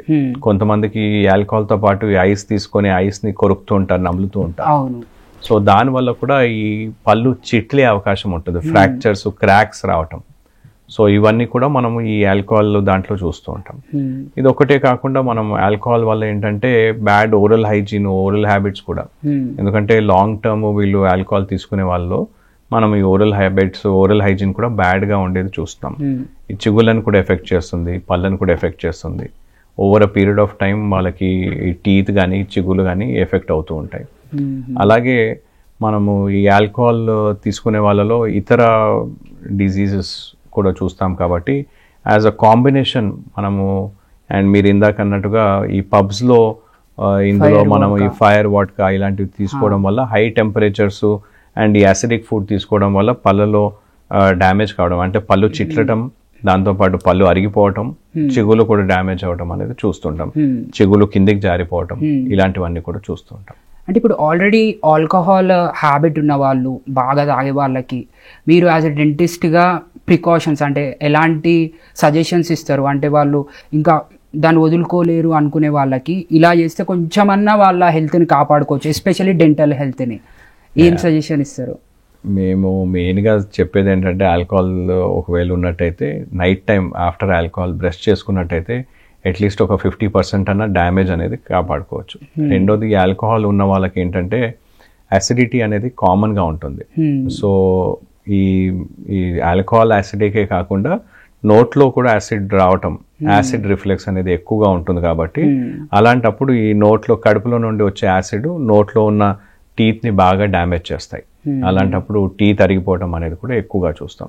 సో ఒకటి వాళ్ళు సరైన పద్ధతిలో బ్రష్ చేసుకోవడం, నైట్ ఆఫ్టర్ ఆల్కహాల్ కూడా వాళ్ళు బ్రష్ చేసుకున్నట్టయితే అట్లీస్ట్ ఒక 20-30% they can reduce the damage అని చెప్పుకోవచ్చు. Okay, super sir. అయితే మీ సజెషన్స్ తెలుసుకొని కొంచెం అన్న వాళ్ళు సేవ్ అవుతారని అనుకుందాము. అంటే మొత్తం డ్యామేజ్ అయ్యే కన్నా కనీసం ఇనిషియల్ స్టేజెస్లో అన్న వాళ్ళు దాన్ని ఆపుకుంటారు అని అనుకుందాము. సార్, మా ఫ్రెండ్స్ ఇంకా ఫ్యామిలీ సర్కిల్స్లో చూసుకున్నట్టయితే ఈ మధ్య కామన్గా నేను వింటున్న problem wisdom tooth pain sir. అసలు ఈ విజ్డమ్ టూత్ పర్పస్ ఏంటి, అసలు ఎందుకు ఈ పెయిన్ వస్తుంది అన్న దాని గురించి చెప్పండి సార్. మెయిన్లీ విజ్డమ్ టూత్ అంటే మనము థర్డ్ మొలార్, లాస్ట్ వచ్చే మొలార్, థర్డ్ మొలార్ని మనం విజ్డమ్ టూత్ లేదంటే జ్ఞానదంతం అంటాం.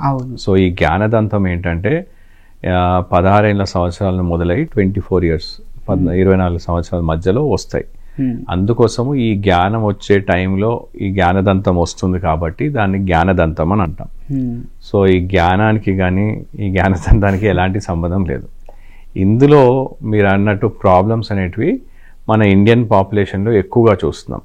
సో ఇందులో ఏంటంటే స్పెషలీ లేడీస్లో చూసినట్టయితే 9 out of 10 women, girls and అలాగే మెన్లో చూసినట్టే 2 ఒకరికి ఈ విజ్డమ్ టూత్ ప్రాబ్లం అనేది ఉంటుంది.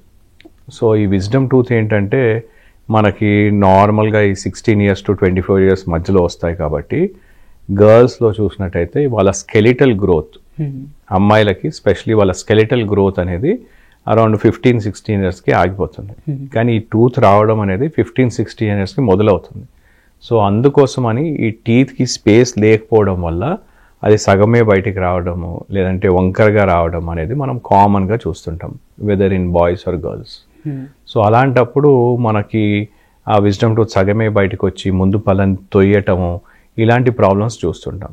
అలాంటప్పుడు పెయిన్ రావటము, వన్ సైడ్ నుండి హెడేక్ రావటము, షోల్డర్ పెయిన్ రావటము ఇలాంటివి కామన్ సిమ్టమ్స్ చూస్తుంటాం. అంటే one side headache, ear pain, shoulder pain. చాలామంది ఏంటంటే ఈఎన్టీ సర్జన్ దగ్గరికి వెళ్ళి, న్యూరాలజిస్ట్ దగ్గరికి వెళ్ళి అప్పుడు మా దగ్గరికి వస్తుంటారు.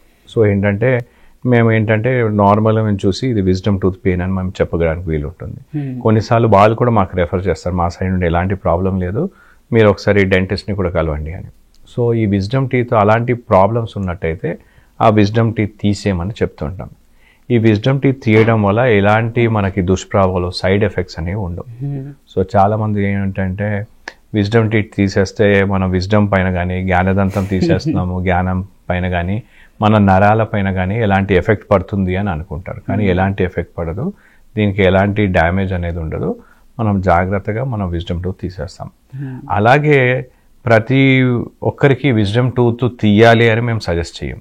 సో ఓన్లీ మనకి ప్రాబ్లం ఉన్నట్టయితే విజ్డమ్ టీత్ తీసేయమని సజెస్ట్ చేస్తాం. ఇంకొన్ని కేసెస్లో ఏంటంటే after a certain age teeth బయటికి సరిగ్గానే వస్తాయి, కానీ వాళ్ళు సరిగ్గా క్లీన్ చేసుకోకపోవడం వల్ల లేదంటే ఆ విజ్డమ్ టూత్ బ్రష్కి అందకపోవడం వల్ల ఆ విజ్డమ్ టీత్ డ్యామేజ్ అయ్యి క్యావిటీ వల్ల కానీ చిగురు ఇన్ఫెక్షన్ వచ్చి దానికి నొప్పి వచ్చే ఛాన్స్ కూడా ఉంటుంది. అలాంటప్పుడు కూడా ఆ విజ్డమ్ టూత్ తీసేస్తాం, ఎందుకంటే ఆ విజ్డమ్ టూత్ సేవ్ చేయాల్సిన అవసరం లేదు. సో ఇవాళ టైంలో మనం wisdom teeth is considered vestigial, like మన అపెండిక్స్ లాగా విజ్డమ్ టీత్ కూడా అవసరం లేదనమాట. వితౌట్ విజ్డమ్ టీత్ కూడా మనం నమలడానికి కానీ తినడానికి, ఇప్పుడు మనం తినే ఫుడ్కి కానీ మనం నమలడానికి తినడానికి మిగతా టీత్ సరిపోతాయి. సో అందుకోసం విజ్డమ్ టీత్ ఒకవేళ నొప్పి ఉండడం వల్ల కానీ లేదంటే సరిగ్గా బయటికి రాకపోవడం, వంకరగా ఉన్నాయని కూడా మనం విజ్డమ్ టీత్ తీసేయమని సజెస్ట్ చేస్తాం. టీత్ రిమూవల్ గురించి మీరు ఇప్పుడు అన్నారు కాబట్టి నాకు ఒక డౌట్ వచ్చింది సార్. అంటే ఇప్పుడు చాలామంది ఏమనుకుంటారు అంటే నార్మల్గా ఏదైనా ప్రాబ్లం ఉండి టీత్ రిమూవ్ చేయాల్సిన పరిస్థితి వస్తే it might be for braces దేని గురించో చాలామంది ఏమనుకుంటారంటే దానివల్ల మన బ్రెయిన్లో ఉన్న నరాలకి ఎఫెక్ట్ ఉంటుందేమో అన్న డౌట్స్ చాలా మందిలో ఇప్పటికి ఈ రోజుకి కూడా ఉన్నాయి. అది నిజమేనా సార్? అది ఏమైనా ఎఫెక్ట్ ఉంటుందా నరాల పైన? ఎఫెక్ట్ ఉండదు, మనకి నరాల పైన కానీ బ్రెయిన్ పైన కానీ ఎలాంటి ఎఫెక్ట్ ఉండదు. దాని నర్వ్స్ కానీ దీని నర్వ్స్ కనెక్షన్స్ అనేది ఉండదు. సో వితౌట్ ఎనీ డౌట్ మేము చిన్న చిన్న పిల్లలకి ఇప్పుడు క్లిప్స్ కోసం కానీ దీనికోసం పళ్ళు తీస్తూ ఉంటాము. సో దానివల్ల ఎలాంటి డ్యామేజ్ కానీ ఎఫెక్ట్ అనేది ఉండదు. మనం కామన్గా చూస్తున్న ప్రాబ్లమ్స్లో ఇంకొకటి చాలా ఫ్రీక్వెంట్గా వచ్చే సమస్య టీత్ క్యావిటీస్, అంటే పండ్లు పుచ్చిపోవడం. అసలు అది ఎందుకు వస్తుంది? అది రావడానికి కారణం ఏంటి అసలు? సో టీత్ క్యావిటీస్ రావడానికి మెయిన్ కారణం ఏంటంటే సరైన పద్ధతిలో బ్రష్ చేసుకోకపోవడం, లేదంటే ఫుడ్ ఇరుక్కొని అలాగే నిలువుగా ఉండిపోయింది. అది క్రమంగా కుళ్ళి కొన్ని రసాయనాలు యాసిడ్ ప్రొడ్యూస్ చేస్తుంది. ఆ యాసిడ్ మొదటి దశలో చిన్నటి క్యావిటీ లాగా ఫామ్ అవుతుంది. అది క్రమంగా ఏంటంటే మళ్ళీ ఫుడ్ అక్కడే ఇరుక్కొని క్రమంగా అది పెద్దగా అయ్యేసి అది క్యావిటీ పెద్దగా అయ్యేసి ఫామ్ అవుతుంది. అది లోపల వరకు పోతుంది. సో 90% మా దగ్గర పేషెంట్స్ ఏంటంటే క్యావిటీ ఉంది, నల్లటి మచ్చ ఉంది, బ్రష్ చేసినా పోకుండా ఉన్న టైంలో మా దగ్గరకు రారు. నొప్పి ఉంది అని మా దగ్గరకు వస్తారు. ఆ టైంలో ఏంటంటే ఈ క్యావిటీ డీప్గా వెళ్ళిపోయి లోపల టీత్ లోపల ఉన్న ఎనామిల్ డెంటిన్ దాటేసి లోపల మనకు నర భాగం ఉంటుంది, రూట్ కెనాల్స్ అంటాం, పల్ప్ రూట్ కెనాల్స్ అంటాం. అక్కడికి పోయినప్పుడు మన దగ్గరకు వస్తూ ఉంటారు. దానివల్ల అప్పుడు ఏంటంటే ఆ టూత్ ని మనం రూట్ కెనాల్ చేసి మనం సేవ్ చేస్తాం. ఇంతకు ముందు ఒక 20-25 years 30 years బ్యాక్ ఏంటంటే అలాంటి పన్ను నొప్పి వచ్చిందంటే పన్ను తీకేయడం. ఇప్పుడు అలా కాకుండా రూట్ కెనాల్ చేసి ఆ పన్నుని మనం సేవ్ చేసే అవకాశం ఉంది. సో అలా రూట్ కెనాల్ చేసి మనం సేవ్ చేయడం. సో మనం ఈ క్యావిటీస్ ఏంటంటే ఈ ఫుడ్ మనకు మొదటి దశలో మనకు కనిపించే లక్షణాలు ఏంటంటే నల్లటి మచ్చ, నో సిమ్టమ్స్, పెయిన్ కానీ సెన్సిటివ్ కానీ ఏం సిమ్టమ్స్ లేకుండా నల్లటి మచ్చలా కనిపిస్తుంది. మనం మిర్రర్ లో చూసుకున్నట్టయితే బ్రషింగ్ చేసినా కానీ కూడా నల్లటి మచ్చ పోదు. లేదంటే ఫుడ్ తినే ఆహారం అంటే పళ్ళ మధ్యలో ఇరుక్కుంటుంది, కాన్స్టెంట్ గా ఒకటే చోటు మనకు ఫుడ్ ఇరుక్కుంటుంది.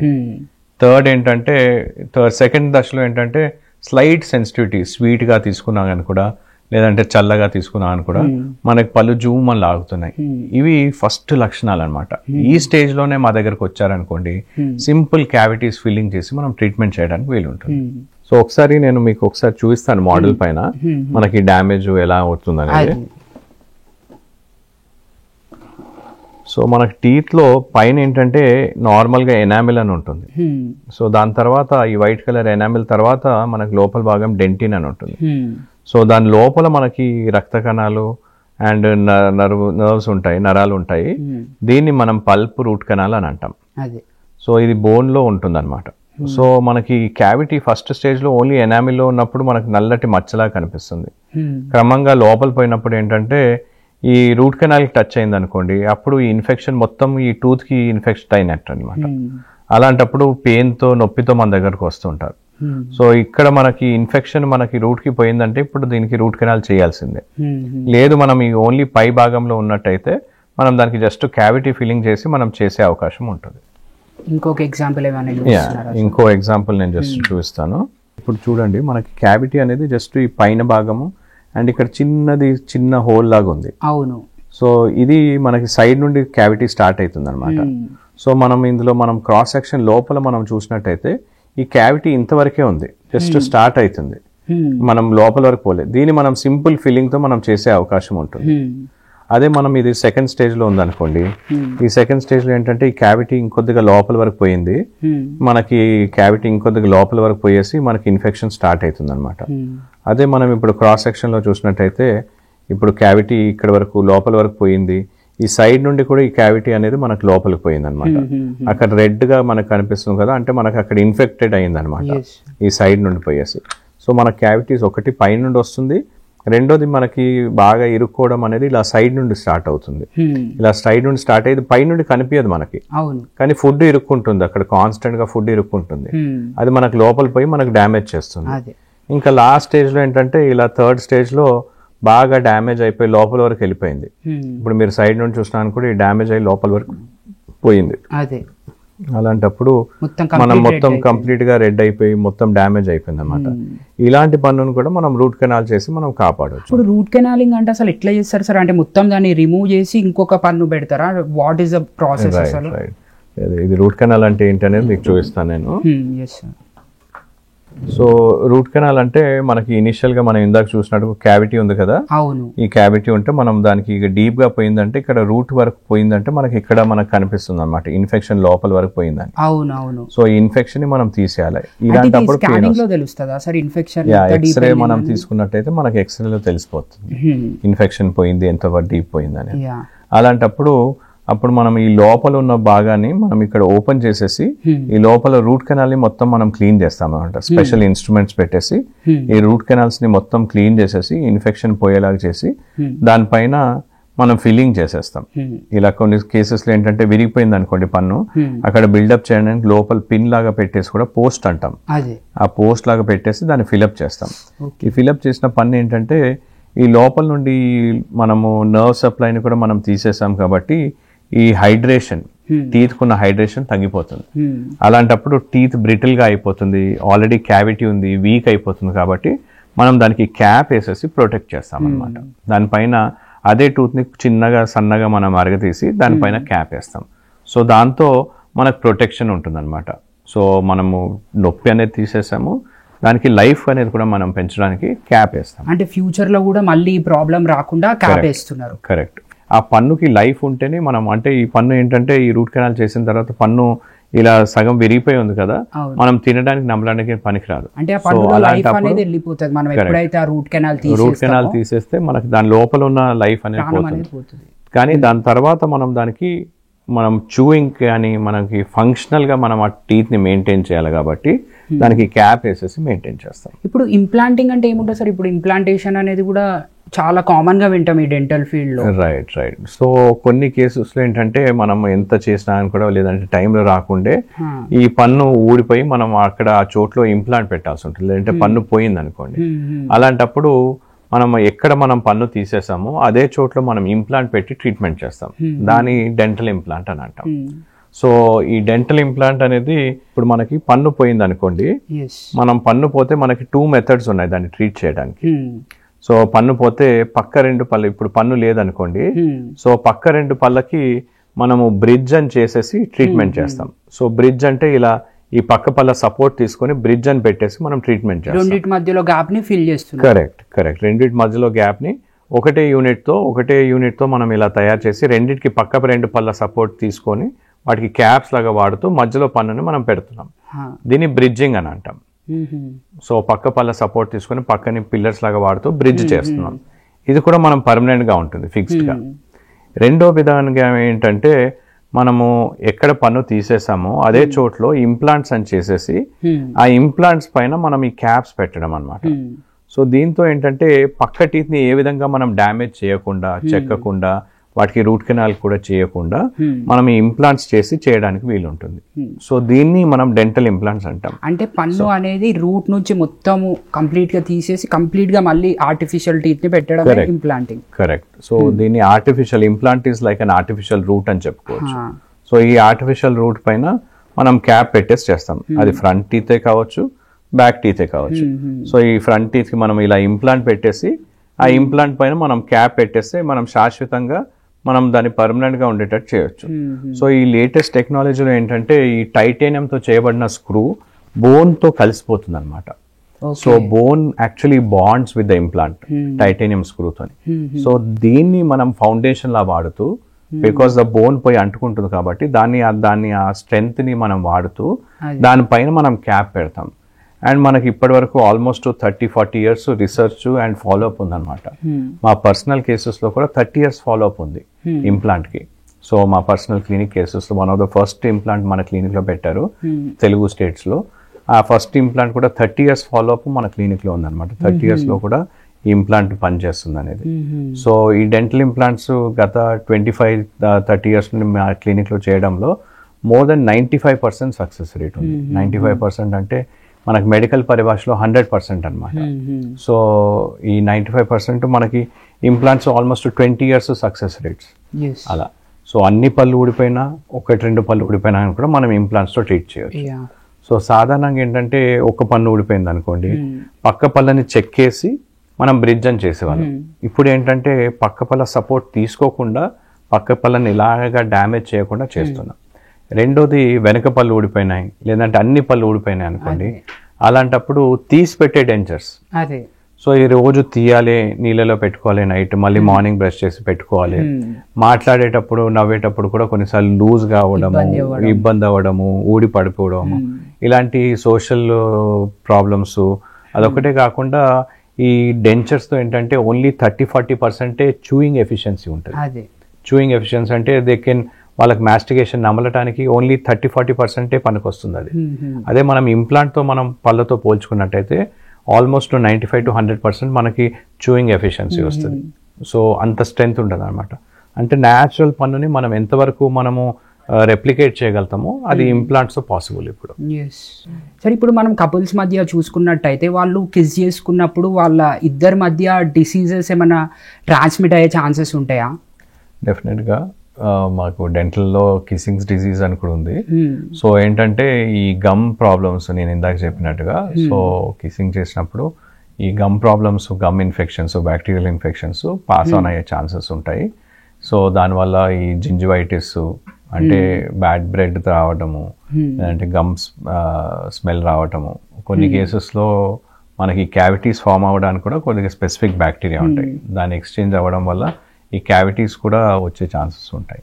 ఇప్పుడు కాంప్లికేటెడ్ డిసీజెస్ లైక్ హెచ్ఐవి ఆరల్స్ ఇంకా ఓరల్ క్యాన్సర్ ఇలాంటివి ఏమన్నా ట్రాన్స్మిట్ అయ్యే ఛాన్సెస్ ఉన్నాయా సార్ కిస్సింగ్ వల్ల? రైట్, నార్మల్గా మనకి ఓరల్ క్యాన్సర్ అనేది ట్రాన్స్మిట్ అయ్యే ఛాన్స్ ఉండదు. So that is restricted to the persons own systemic disease అనమాట ఓరల్ క్యాన్సర్. కానీ మీరు ఇందాక అన్నట్టుగా హెచ్ఐవి, ఇప్పుడు మనం కిస్సింగ్ చేసే పర్సన్ కానీ అదర్ పర్సన్కి ఇద్దరికి కూడా అల్సర్స్ ఉన్నాయనుకోండి, so or specially the other person who is not infected with HIV or hepatitis, వాళ్ళకి నోట్లో అల్సర్స్ ఉంటే బ్లడ్ స్ట్రీమ్ ద్వారా హెచ్ఐవి వచ్చే ఛాన్స్ ఉంటుంది. సో బ్లడ్ స్ట్రీమ్లో హెచ్ఐవి ఇన్ఫెక్షన్, సలైవలో హెచ్ఐవి ఇన్ఫెక్షన్ వైరస్ వచ్చే ఛాన్స్ ఉంటుంది, హెచ్ఐవి కానీ హెపటైటిస్. అది కిస్సింగ్ ద్వారా మనకి బ్లడ్ స్ట్రీమ్లో పోయినట్టయితే మనకి హెచ్ఐవి కానీ హెపటైటిస్ వచ్చే ఛాన్స్ ఉంటుంది. But if there is no ulcers in the other person's body, then other person's మౌత్లో అల్సర్స్ లేకుండా అలా ఉన్నట్టయితే గ్యాస్ట్రిక్ అంటే మనకి కడుపులో పోయినా కూడా మనకి హెచ్ఐవి ఇన్ఫెక్షన్ రాదు, కానీ నోట్లో అల్సర్స్ ఉండడం వల్ల హెచ్ఐవి ఇన్ఫెక్షన్ వచ్చే ఛాన్స్. ఓన్లీ ఆ బ్లడ్ ఫ్లో అనేది ఎప్పుడైనా టచ్ అయితే బయటికి వచ్చినప్పుడు మాత్రమే వాళ్ళ both from that person also this person, అంటే హెచ్ఐవి ఇన్ఫెక్టెడ్ ఉన్న వాళ్ళలో సలైవాలో కూడా హెచ్ఐవి ఇన్ఫెక్షన్ వైరస్ ఉంటుంది. And the other person who is not infected person, వాళ్ళకి ఇచ్చేయడంలో ఒకవేళ నోట్లో వాళ్ళకి అల్సర్స్ ఉన్నట్టయితే హెచ్ఐవి పాస్ అయ్యే ఛాన్స్ ఉంటుంది.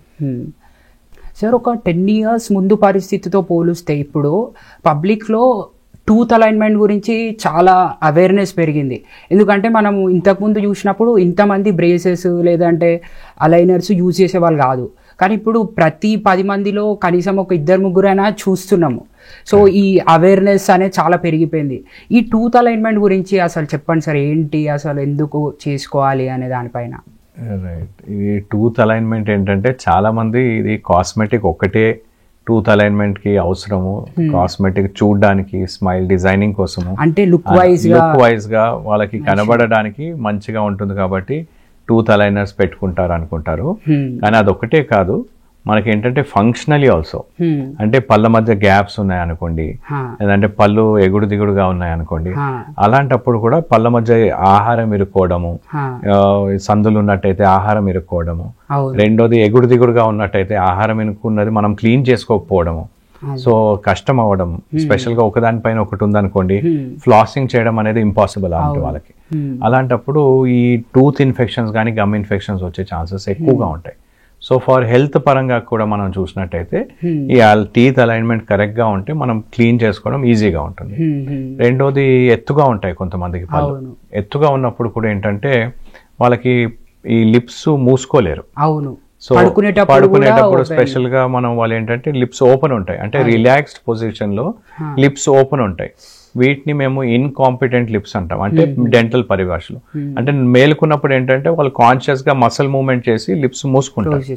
సో దీనివల్ల మౌత్ బ్రీదింగ్, రెండోది సలైవరీ ఫ్లో తగ్గిపోవటము, దానివల్ల మనకి బ్యాక్టీరియల్ ఇన్ఫెక్షన్స్, క్యావిటీస్ రావడం, చిగుల వ్యాధి రావడం అనేది ఎక్కువగా ఉండడం అనేది మనం చూస్తుంటాం.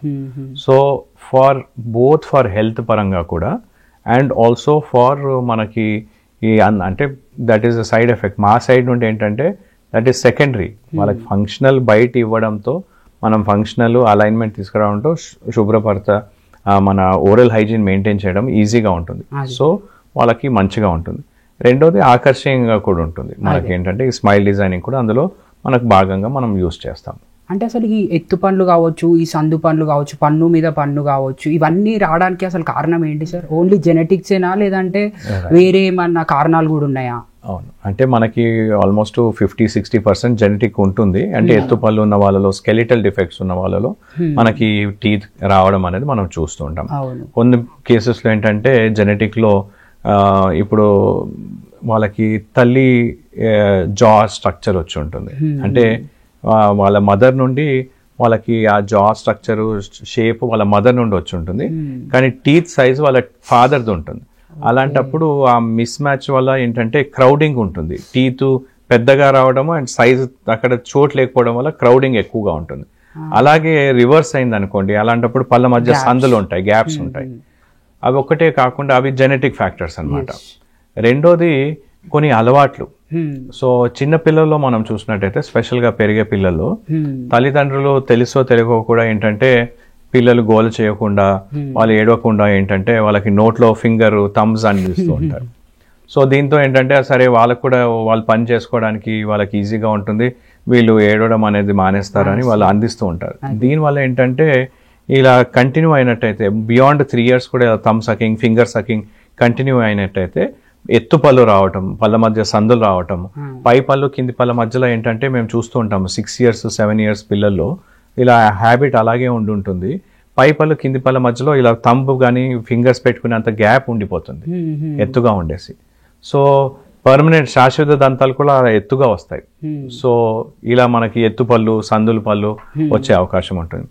ఇంకొంతమంది పిల్లల్లో ఏంటంటే నాలుకతో పళ్ళని తోస్తూ ఉంటారు.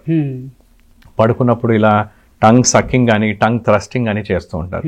సో అలాంటప్పుడు కూడా ఈ పళ్ళ మధ్య గ్యాప్స్ రావటము, పళ్ళు దగ్గరికి అయిపోవడము ఇలాంటివి చూస్తూ ఉంటాం.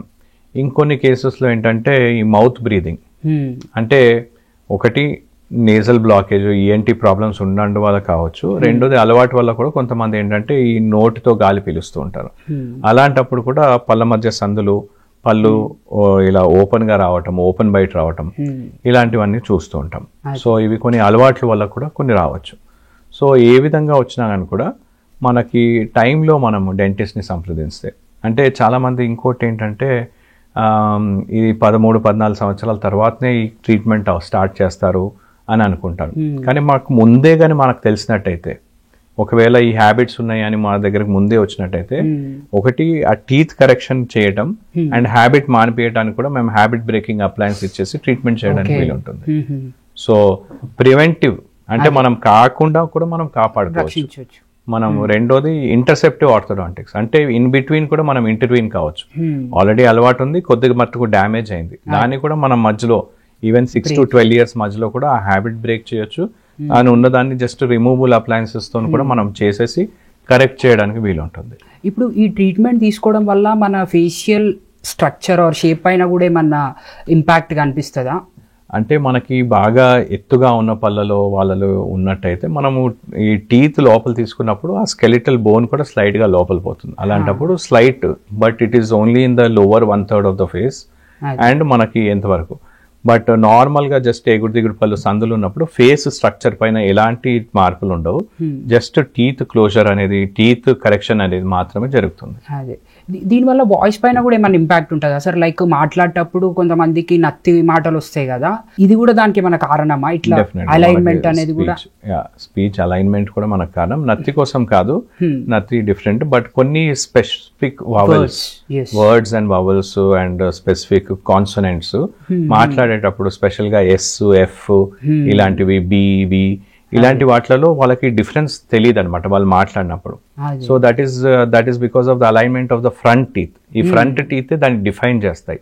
మన నాలుక, ఫ్రంట్ టీత్ అండ్ లిప్స్ మనం మాట్లాడే మాట స్పష్టత ఎలా వస్తుంది ఏంటి అనేది దానికి చాలా ఇంపార్టెంట్. సో ఈ స్పీచ్ కోసము మనం ఈ ఫ్రంట్ టీత్ అలైన్మెంట్ కరెక్ట్ గా లేకున్నప్పుడు కూడా కొన్ని వర్డ్స్ కొన్ని కాన్సనెంట్స్ స్లిప్ అయ్యే అవకాశం ఉంటుంది. అదే సో దాన్ని మనం అలైన్మెంట్ చేసినప్పుడు కరెక్షన్ చేయడానికి వీలుంటుంది. అంటే ఇప్పుడు మీరు చిన్నపిల్లల గురించి చెప్పినారు సార్, అంటే వాళ్ళలోనే మార్పులు వస్తాయని.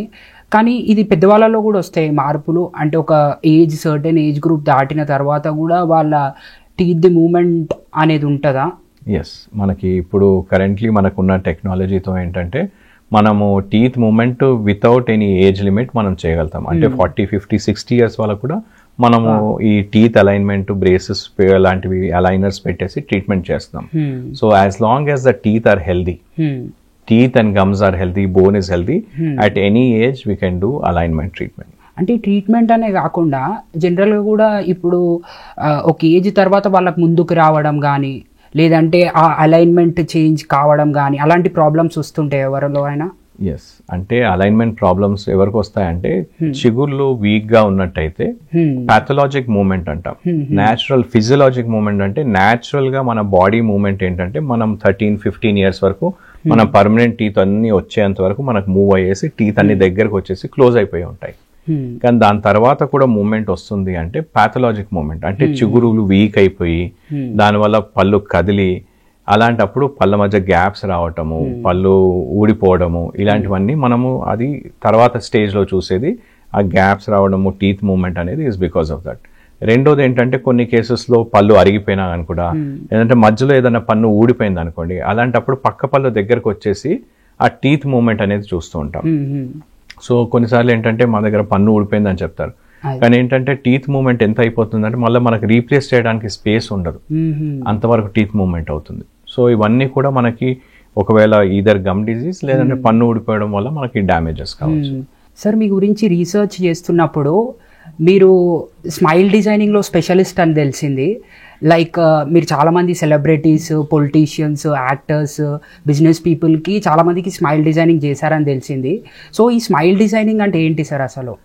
సో బేసికలీ స్మైల్ డిజైనింగ్ అంటే మనము వారి యొక్క స్మైల్ని ఇంకా అందంగా మనం తీర్చిదిద్దాం. సో దీంట్లో ఏంటంటే చాలామందికి ఏంటంటే కొంతమందికి ఇందాక మనం మాట్లాడుకున్నట్టు పళ్ళ మధ్య గ్యాప్స్ ఉండొచ్చు, లేదంటే ఎగుడు పళ్ళు ఉండొచ్చు, లేదంటే పళ్ళకి ఈ డిస్కలరేషన్ ఉండొచ్చు.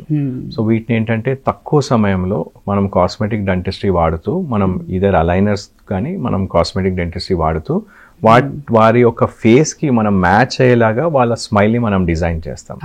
సో దీన్ని మనం స్మైల్ డిజైనింగ్ అంటాం. So smile designing is not just an art but it's also a science. So ఎన్నో ఏళ్ళ రీసెర్చ్ తర్వాత చాలామంది ఫోటోగ్రాఫ్స్ అండ్ వాళ్ళ ఒక ఫేషియల్ ఎక్స్రేస్ ఇవన్నీ కూడా మనం స్కాన్స్ మనం చదివి కొన్ని ఎస్థెటిక్ ప్రిన్సిపల్స్ మనం తయారు చేస్తాం. వీటిని మనం వాడుతూ వారి యొక్క ఫేస్కి మ్యాచ్ అవ్వడానికి ఎలా చేస్తే బాగుంటుందని మనం చూసి మనం ఈ స్మైల్ డిజైనింగ్ చేస్తాం.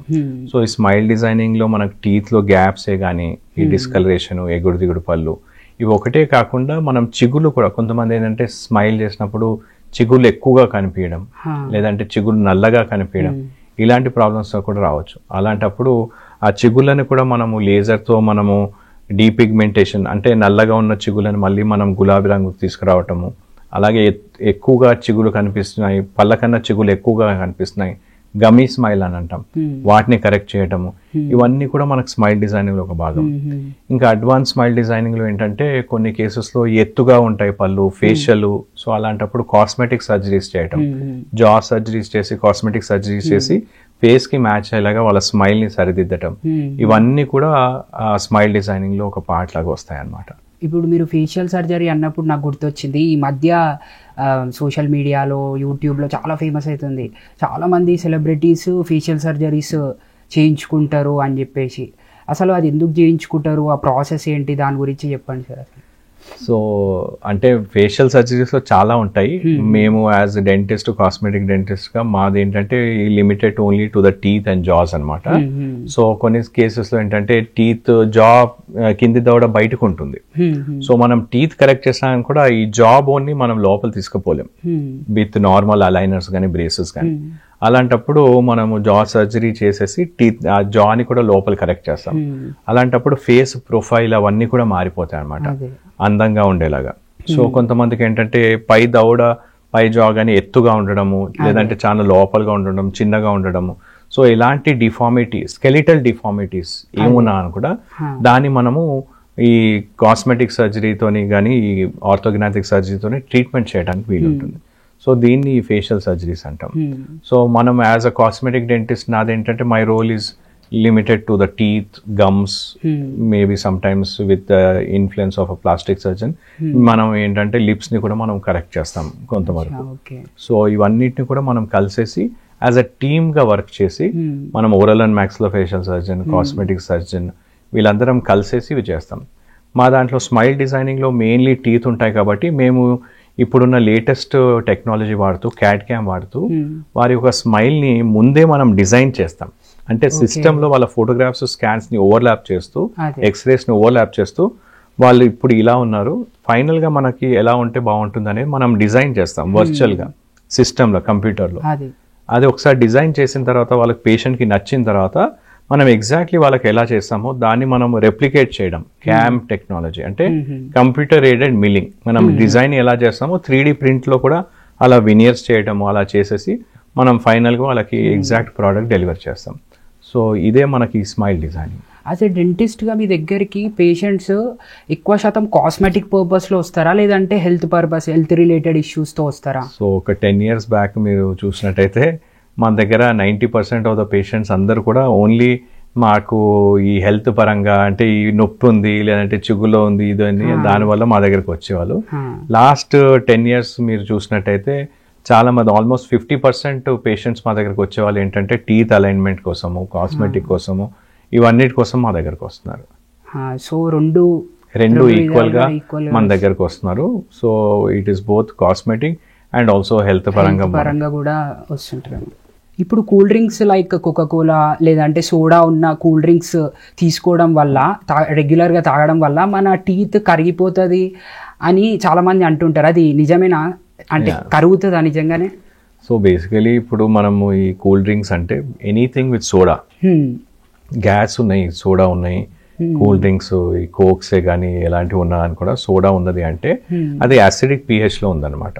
సో అలాంటి యాసిడిక్ pH ఏం తీసుకున్నాను కూడా over a period of time continuous గా కొంతమంది నేను చూసాను వాళ్ళకి ఏంటంటే నాకు కోక్ అలవాటు అయిపోయిందండి, నేను కోక్ లేకుండా ఫుడ్ లేకుండా ఉంటాను కానీ కోక్ లేకుండా ఉండలేను అలా అంటారు.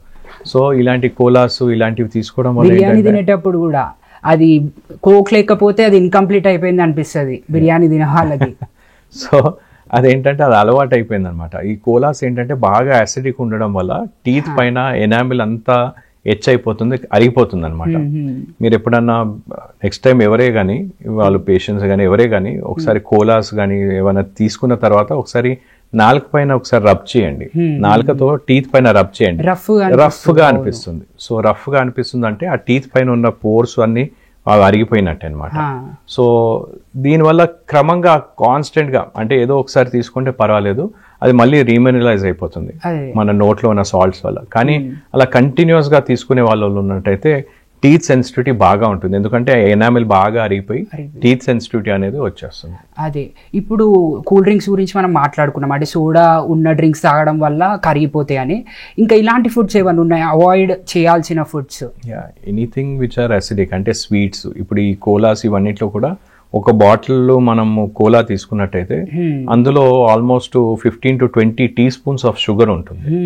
సో అలాంటివి. So sugar items, sugary items, bakery items, any process food ఎంతవరకు అయితే అంతవరకు అవాయిడ్ చేయడం. స్వీట్స్, కర్రీ పఫ్స్, ఈ బేకరీ ఐటమ్స్, బ్రెడ్స్, ఈ ప్రాసెస్ ఫుడ్స్ మెయిన్ ఏంటంటే దీనివల్ల ఆ ఫుడ్ ఇరుక్కోవడం అండ్ ఈ acidic especially chocolates, sweets, biscuits, pastries తీసుకుంటారు కదా, ఐస్ క్రీమ్స్, దీనివల్ల ఫుడ్ అంతా ఇరుక్కుంటుంది అండ్ ఆ స్వీట్ కంటెంట్ కూడా ఎక్కువగా ఉంటుంది కాబట్టి మన నోట్లో ఉన్న బ్యాక్టీరియాకి అవి ఫుడ్ లాగా పనిచేస్తాయి. అలాంటప్పుడు ఇంకా డ్యామేజ్ అవ్వడము అంటే డీకే అవ్వడము, చిగుళ్ళు దెబ్బతినడం ఇలాన్నీ కూడా ఎక్కువగా చూస్తాం. సో మనం healthy food, balance diet, more రా ఫ్రూట్స్, వెజిటేబుల్స్ ఎక్కువగా తీసుకున్నట్టు, ఫైబర్ ఫుడ్ ఇలాంటివి కుకుంబర్స్, క్యారెట్స్ ఎక్కువగా తీసుకున్నట్టు సెల్ఫ్ క్లెన్సింగ్ మెకానిజం. ఫుడ్ ఏమైనా ఇరుక్కున్నా అంటే ఆల్రెడీ మన నోట్లో ఏదైనా ఇరుక్కున్నా కూడా అది ఆటోమేటిక్ గా దాంతో పాటు వెళ్ళిపోతుంది. కరెక్ట్. సో దాంతో పాటు వెళ్ళిపోయి మనకి కుకుంబర్స్ ఇలాంటివి ఏంటంటే న్యూట్రల్ pH మెయింటైన్ చేయడంలో కూడా మనకు హెల్ప్ చేస్తుంది. అయితే యాజ్ సూన్ యాజ్ డిన్నర్ ఏదైనా ఒక మీల్ అయిన తర్వాత తీసుకోవాల్సిన మెజర్స్ ఏంటి sir? As soon as meal అయిన తర్వాత ఒకవేళ మనకి వీలైతే మనము ఒకవేళ బ్రషింగ్ చేయగలిగే వీలైతే మనం బ్రషింగ్ చేసినట్టయితే ఐడియల్ అది. సో నార్మల్గా మనం డిన్నర్ తర్వాత మనం బ్రష్ చేస్తాం కాబట్టి ఆఫ్టర్ ఎవ్రీ మీల్ బాగా పుక్కిలియటం, ఫుడ్ ఇరుక్కోకుండా చూసుకోవటం, బాగా పుక్కిలిచి ఒకవేళ టైం దొరికితే మనము ఈ మౌత్ వాష్ వాడేసి క్లీన్ చేసుకోవడం, ఇలా ఉన్నట్టయితే మనం ఎలాంటి డ్యామేజ్ కాకుండా మనం చూసుకోవచ్చు. ఇప్పుడు మీరు మౌత్ వాష్ అన్నారు కాబట్టి నాకు గుర్తొచ్చింది, మౌత్ వాష్ చాలామందికి అలవాటు ఉండదు బ్రష్ చేసిన తర్వాత మౌత్ వాష్ యూజ్ చేయడం బెటర్ అంటారా, లేకపోతే ఎవ్రీడే యూజ్ చేయాలా, లేదంటే ఎప్పుడో ఒకసారి యూజ్ చేయడం బెటర్? మౌత్ వాష్ అని అవసరం లేదు, బట్ మనం నోట్లో బాగా పుక్కిలించినట్టయితే సరిపోతుంది అనమాట. సో కొన్ని కేసెస్లో in cases like after lunch కానీ మనం ప్రతిసారి బ్రష్ చేయలేం కాబట్టి అలాంటి టైంలో మనం ఒకవేళ దొరికినట్టయితే మౌత్ వాష్ వాడినట్టయితే ఫ్రెష్నెస్ రావటం అండ్ మన pH న్యూట్రల్ గా తీసుకురావడానికి మనకి ఆ మౌత్ వాష్ హెల్ప్ చేస్తుంది. అంటే రెగ్యులర్ గా ఈ మౌత్ వాష్ వాడడం వల్ల ఏమైనా సైడ్ ఎఫెక్ట్స్ ఉంటాయా? సో మనకి ఇప్పుడున్న కరెంట్ మౌత్ వాషెస్ ఏంటంటే ఆల్కహాల్ ఫ్రీ ఉన్న మౌత్ వాషెస్ వాడినట్టయితే ఎలాంటి డ్యామేజ్ ఉండదు. ఇంతకు ముందు ఉన్న కొన్ని మౌత్ వాషెస్ వల్ల స్టెయిన్స్ వచ్చే అవకాశం కూడా ఉండేవి. ఇప్పుడున్న కొత్త మౌత్ వాషెస్ వల్ల వాళ్ళ మాలిక్యూల్స్ ఏంటంటే మన క్యావిటీస్, చిగుల వ్యాధి రాకుండా చూసుకుంటున్నాయి అండ్ స్టెయిన్స్ కూడా రాకుండా చూసుకుంటున్నాయి. సార్ చ్యూయింగ్ గమ్ బాగా తినడం వల్ల మన ఫేషియల్ ఫ్యాట్ తగ్గుతుంది అని అంటుంటారు సార్. నార్మల్ మనము యూట్యూబ్లో వీడియోస్ చూస్తుంటాము, సోషల్ మీడియాలో కూడా చూస్తుంటాము, అది కరెక్టేనా? లేదు, ఫేషియల్ ఫ్యాట్ ఏమి తగ్గదు, కానీ ఏంటంటే ఫేషియల్ మసిల్స్ బిల్డప్ అవుతాయి.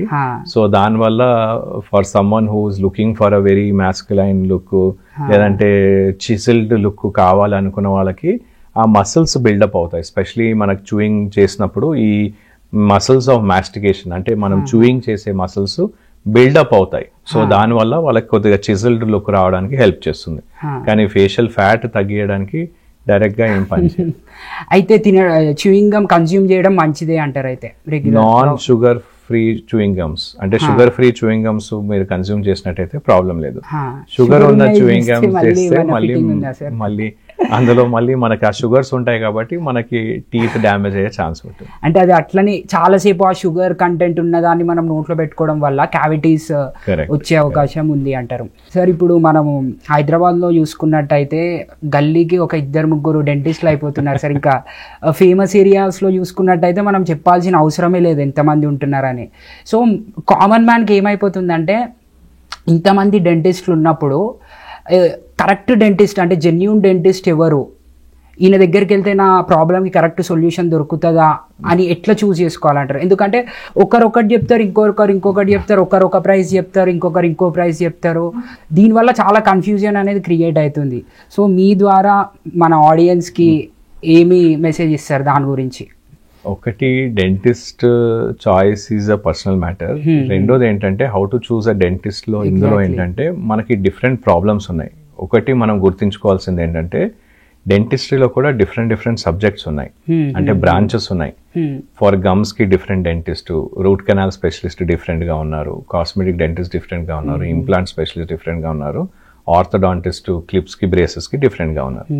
So first and foremost easiest మనకి ఎలాంటి ప్రాబ్లం ఉంది అయితే ఆ డెంటిస్ట్ ఆ స్పెషలిస్టా కాదా, అందులో వాళ్ళు రెసిడెన్సీ కానీ ఫెలోషిప్స్ ఏమైనా చేశారా అవి చూస్ చేసుకుంటే ఈజీగా ఉంటుంది. Number 1.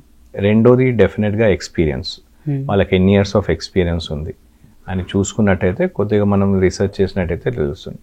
Third and most easy is మనకి ఎవరైనా రెఫరల్స్ ఉన్నాయా, అంటే మనకు తెలిసిన వాళ్ళు ఎవరైనా చేయించుకున్నారా, ఏముంది అంటే వాళ్ళకి దాని ప్రకారం మనకు తెలుస్తుంది అనమాట how is the dentist. Coming to price is variable based on the quality, because మనకి ఇండియన్ మెటీరియల్స్ నుండి మనకి యూఎస్ జర్మన్ మెటీరియల్స్ వరకు వేరియస్ ప్రైజెస్ ఉన్నాయి. So based on what is the material that we use the price will vary a lot. So మనం price and also మనకి dentist experience బట్టి కూడా the price may vary. So వాళ్ళు experience dentist వాళ్ళు ఏంటంటే they may charge a little hire premium price, but that will come with a quality. So some that price will come a quality where it will ask that whatever work has been done. ఏంటంటే unlike any other medical field లో మనం ఏంటంటే dentist ఏదో prescription రాసి పంపించడానికి వీలు కాదు. ఇది కంపల్సరీ ఏదో ఒకటి చేయాలి, నోట్లో మనము ఫిల్లింగ్ చేయాలి, క్లీనింగ్ చేయాలి, క్యాప్స్ పెట్టాలి, రూట్ కెనాల్ పెట్టాలి. So based on the experience also price may vary. So the choice 3 things. 1 is do your own research. వాళ్ళకి మీకు ఏమైనా రెఫరల్స్ ఉన్నాయా, మీకు తెలిసిన వాళ్ళు ఎవరైనా చేయించుకున్నారా, వాళ్ళు ఏం స్పెషలైజేషన్, అండ్ మీకు వాళ్ళ నుండి వచ్చే మనకి ఎలాంటి ప్రాబ్లం ఉంది దాన్ని తీసుకున్నట్టయితే మనకి ఈజీ అయిపోతుంది. ఇండియాలో అప్రాక్సిమేట్గా ఒక డెంటిస్ట్ ఎంత సంపాదిస్తుండొచ్చు సార్ ఒక 1 monthలో? అంటే యావరేజ్ డెంటిస్ట్ మనకి బేసిక్ శాలరీ కాకుండా someone who's having their own clinic anywhere from 1 to 2 lakhs సంపాదిస్తుంటారు యావరేజ్గా. అంటే మినిమం అప్పుడప్పుడే స్టార్ట్ చేస్తున్న డెంటిస్ట్ అయితే అంటే మనకి స్టార్టింగ్ 25,000-30,000 నుండి మొదలై 1-2 lakhs, but there is no limit. As corporate as a dentist అలా మన మల్టిపుల్ చైర్స్ పెట్టుకొని డెంటిస్ట్ సంపాదిస్తుంటే it can go in lakhs. Maximum ఎంతవరకు వెళ్తుండొచ్చు సార్ మీ ఎక్స్పీరియన్స్తో చెప్పండి. సో డెంటిస్ట్ వాళ్ళకి ఏముండదు, there is no limit to it, but anyway good dentist who's a well fetched dentist can go from 25-30 lakhs to 50 lakhs also.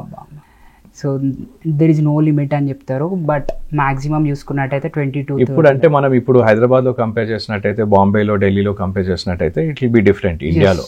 So because of the place తో కూడా dependent అయి ఉంటుంది. So మనకి top dentist in Bombay కానీ ఢిల్లీ కానీ they may be earning somewhere between 50-60 lakhs or more also maybe. మన హైదరాబాద్ లో కూడా ప్లేస్ బట్టి కూడా వేరీ అయ్యే ఛాన్సెస్, అంటే గల్లీలు ఉన్న ఒకలా ఉంటది, పెద్ద area based on the experience వాళ్ళది ఎంత రెప్యూటెడ్ ఉన్నారు దాన్ని బట్టి మనకి చేంజ్ అవుతుంది. సో ఇప్పటి వరకు మనము ఒక కామన్ మ్యాన్కి రిలేటెడ్గా వాళ్ళకి అవసరం వచ్చే ఇన్ఫర్మేషన్ గురించి మాట్లాడుకున్నాం సార్. నెక్స్ట్ వచ్చేసి అంటే ఒక యంగ్స్టర్ ఈ డెంటల్ ఫీల్డ్లోకి రావాలనుకుంటున్న వాళ్ళ గురించి మాట్లాడదాం. వాళ్ళకి ఏమైనా సజెషన్స్ మీ తరఫున వాళ్ళకి ఏం సజెషన్ ఇవ్వాలనుకుంటున్నారు? రైట్. సో డెంటల్ ఫీల్డ్లో వచ్చే వాళ్ళకి it is a very good field as long as you have passion to work and to learn. It is a lifelong journey. It is not that ఇవాళ రేపు నాది dentistry అయిపోయింది ఇంకా then I will start making money అనేది కాదు. You have to work every day and as long as you have passion to work, help people, pain తీయడానికి మీరు ready ఉన్నారు and you are ready to spend the kind of time. ఎందుకంటే every 2 years 1 year you have new technology coming in, new treatment options coming in. Dental lasers ఉన్నాయి, CAD CAM ఉంది, implants ఉన్నాయి, aligners ఉన్నాయి. Every day it is changing. You have to keep yourself updated. So అలా మీరు change చేసుకునే మీకు అలాంటి passion ఉంది అంటే it is a very good field. It will give you 100% satisfaction. మీరు పేషెంట్ సైడ్ నుండి కూడా జాబ్ సాటిస్ఫాక్షన్ కూడా ఉంటుంది. Other than monetary satisfaction also మీకు జాబ్ సాటిస్ఫాక్షన్ ఉంటుంది. I would definitely suggest, but you should be a lifelong learner. Right place అంటే ఎక్కడ, ఏ కంట్రీ నుండి వాళ్ళ ఎడ్యుకేషన్ స్టార్ట్ చేస్తే బెటర్ అంటారు? లైక్ ఎక్కడ ఇన్ఫ్రాస్ట్రక్చర్, డెంటల్కి రిలేటెడ్ ఇన్ఫ్రాస్ట్రక్చర్ ఎక్కడ బాగుంది, ఏ కంట్రీలో? సో ఐ థింక్ ఇప్పుడు మనం చూసినట్టయితే యుఎస్ అండ్ యూకేలో మనము one of the top quality dentist అంటే యావరేజ్ మన దగ్గర కూడా మనం టాప్ క్వాలిటీ డెంటిస్ట్ చేస్తాం. బట్ ఎవ్రీవన్ అందరి దగ్గర కూడా యూనిఫార్మిటీ మనం యావరేజ్గా చూస్తే ప్రతి చిన్న గల్లీలో ఉన్న డెంటిస్ట్ నుండి కూడా టాప్ ఉన్న డెంటిస్ట్ కూడా అదే సేమ్ క్వాలిటీ డెంటిస్ట్రీ మెయింటైన్ చేస్తున్నారంటే మనకి యుఎస్లో ఉంది, యూకేలో ఉంది, అలాంటి యూరోప్లో ఉంది, ఆస్ట్రేలియాలో ఉంది. ఇలాంటి అన్ని స్కూల్స్లో కూడా మంచిగా ఉన్నాయి క్వాలిటీ ఆఫ్ డెంటిస్ట్రీ. అంటే మీరైతే ఏది సజెస్ట్ చేస్తారు? అంటే for example me close friend అనుకుందాం, అంటే మనకి ఇండియాలో కూడా మనకి మంచి యూనివర్సిటీస్ ఉన్నాయి. ఇండియాలో కూడా మంచి టాప్ యూనివర్సిటీస్ ఉన్నాయి who are giving very good quality of dentistry which is in par with whatever are there in US. Because నేను యుఎస్ యూనివర్సిటీలో కూడా కొన్ని అడ్వాన్స్ కోర్సెస్, వర్క్షాప్స్ అవన్నీ చేశాను. ఇంప్లాంటాలజీ నా స్పెషలైజేషన్ యుఎస్లో కూడా చేశాను కాబట్టి నేను చెప్తున్నాను యుఎస్, జర్మనీ. సో అక్కడ చూశాను కాబట్టి అక్కడ ఉన్న వాళ్ళ దగ్గర ఉన్న స్టాండర్డైజేషన్ చూశాను కాబట్టి వాళ్ళ దగ్గర ఏంటంటే infrastructure definitely they have an edge. Because technology ప్రతి ఒక్కరు యూనివర్సిటీలో ఉంటుంది, లేటెస్ట్ టెక్నాలజీ వాళ్ళు అక్వైర్ చేస్తారు, వాళ్ళ దగ్గర ఉంటుంది. సో వాళ్ళకి ఆ ఎక్స్పోజర్ ఉంటుంది. మన ఇండియాలో ఏంటంటే వెరైటీ ఆఫ్ కేసెస్ అనేది ఎక్స్పోజర్ చాలా ఎక్కువగా ఉంటుంది వాళ్ళ దగ్గర. అంటే నంబర్ ఆఫ్ పేషెంట్స్ మనం చూసేది ఎక్కువగా ఉంటుంది వాళ్ళతో కంపేర్ చేసినట్టు. సో అలా మనం కంపేర్ చేసినట్టయితే from an experience point of view, patient experience maybe in India, but technology wise మనం చూసినట్టయితే యుఎస్, యూరోప్లో మనకి బాగా టెక్నాలజీ వైజ్ ఉన్న యూనివర్సిటీస్ ఉన్నాయి. అంటే బెటర్ అంటే అక్కడ చదువుకొని వచ్చి ఇక్కడ ప్రాక్టీస్ చేసుకోవడం చాలా బెటర్ ఆప్షన్. యా, అలా చదువుకొని వచ్చి ఇక్కడ ప్రాక్టీస్ చేసుకోవడం. Super sir. సో ఫైనల్గా మన ఆడియన్స్కి మీరు ఏం మెసేజ్ ఇవ్వాలనుకుంటున్నారు ఈ ప్లాట్ఫామ్ ద్వారా? సో నాకు మెయిన్ ఇంపార్టెంట్ ఏంటంటే ఒకటి, మన ఓరల్ హైజీన్ని నెగ్లెక్ట్ చేయొద్దు. Oral hygiene is as important as any other thing. Oral hygiene and oral health is very important. దానివల్ల మనకి వేరే బాడీలో వేరే పార్ట్స్లో కూడా మనకి ఇన్ఫెక్షన్స్ కానీ ఇవి ప్రాబ్లమ్స్ వచ్చే ఛాన్స్ ఉంటుంది. నెంబర్ 2 ఏంటంటే స్మోకింగ్ కానీ పాన్ కానీ గుట్కా నుండి దూరంగా ఉండండి. హెల్దీ ఫుడ్స్ తీసుకోండి. ప్రతి 6 monthsకి ఒకసారి డెంటిస్ట్ని విజిట్ అయినట్టయితే ఎలాంటి ప్రాబ్లమ్స్ రాకుండా, బిగ్ ప్రాబ్లమ్స్ రాకుండా మనం చూసుకోవచ్చు. Amazing sir. నాకైతే అసలు మనం మస్తు ఇన్ఫర్మేషన్ అండ్ నాలెడ్జ్ ఇచ్చినాం అనిపిస్తుంది ఆడియన్స్కి. I think so, I hope so. మన పర్పస్ ఫుల్ఫిల్ అయింది అనిపిస్తుంది. ఓరల్ హెల్త్ అవేర్నెస్ మన తెలుగు ఆడియన్స్కి ఇవ్వాలి అనేది. So I'm feeling really happy for that sir. And మళ్ళీ హోప్ఫుల్లీ మిమ్మల్ని మళ్ళీ వివేక్ టాక్ షోకి గెస్ట్గా మీరు రావాలని కోరుకుంటున్నాను, ఇంకా నాలెడ్జ్ ఇవ్వడానికి. డెఫినెట్గా Vivek, thanks for the opportunity. Thanks for the good show. All the best. How was it, sir? How was the experience? Very nice. First time I'm doing a podcast like this long. Yeah, sir. Nakaithe I have enjoyed it to the fullest. Absolutely. Chala knowledge నాకు కూడా వచ్చింది audience తో పాటు. Thank you sir. మీరు ప్రేమించే వాళ్ళకి ఈ వీడియోని షేర్ చేయండి, ఎందుకంటే ఈ వీడియో వాళ్ళకు కూడా ఎంతో హెల్ప్ఫుల్ అవ్వచ్చు.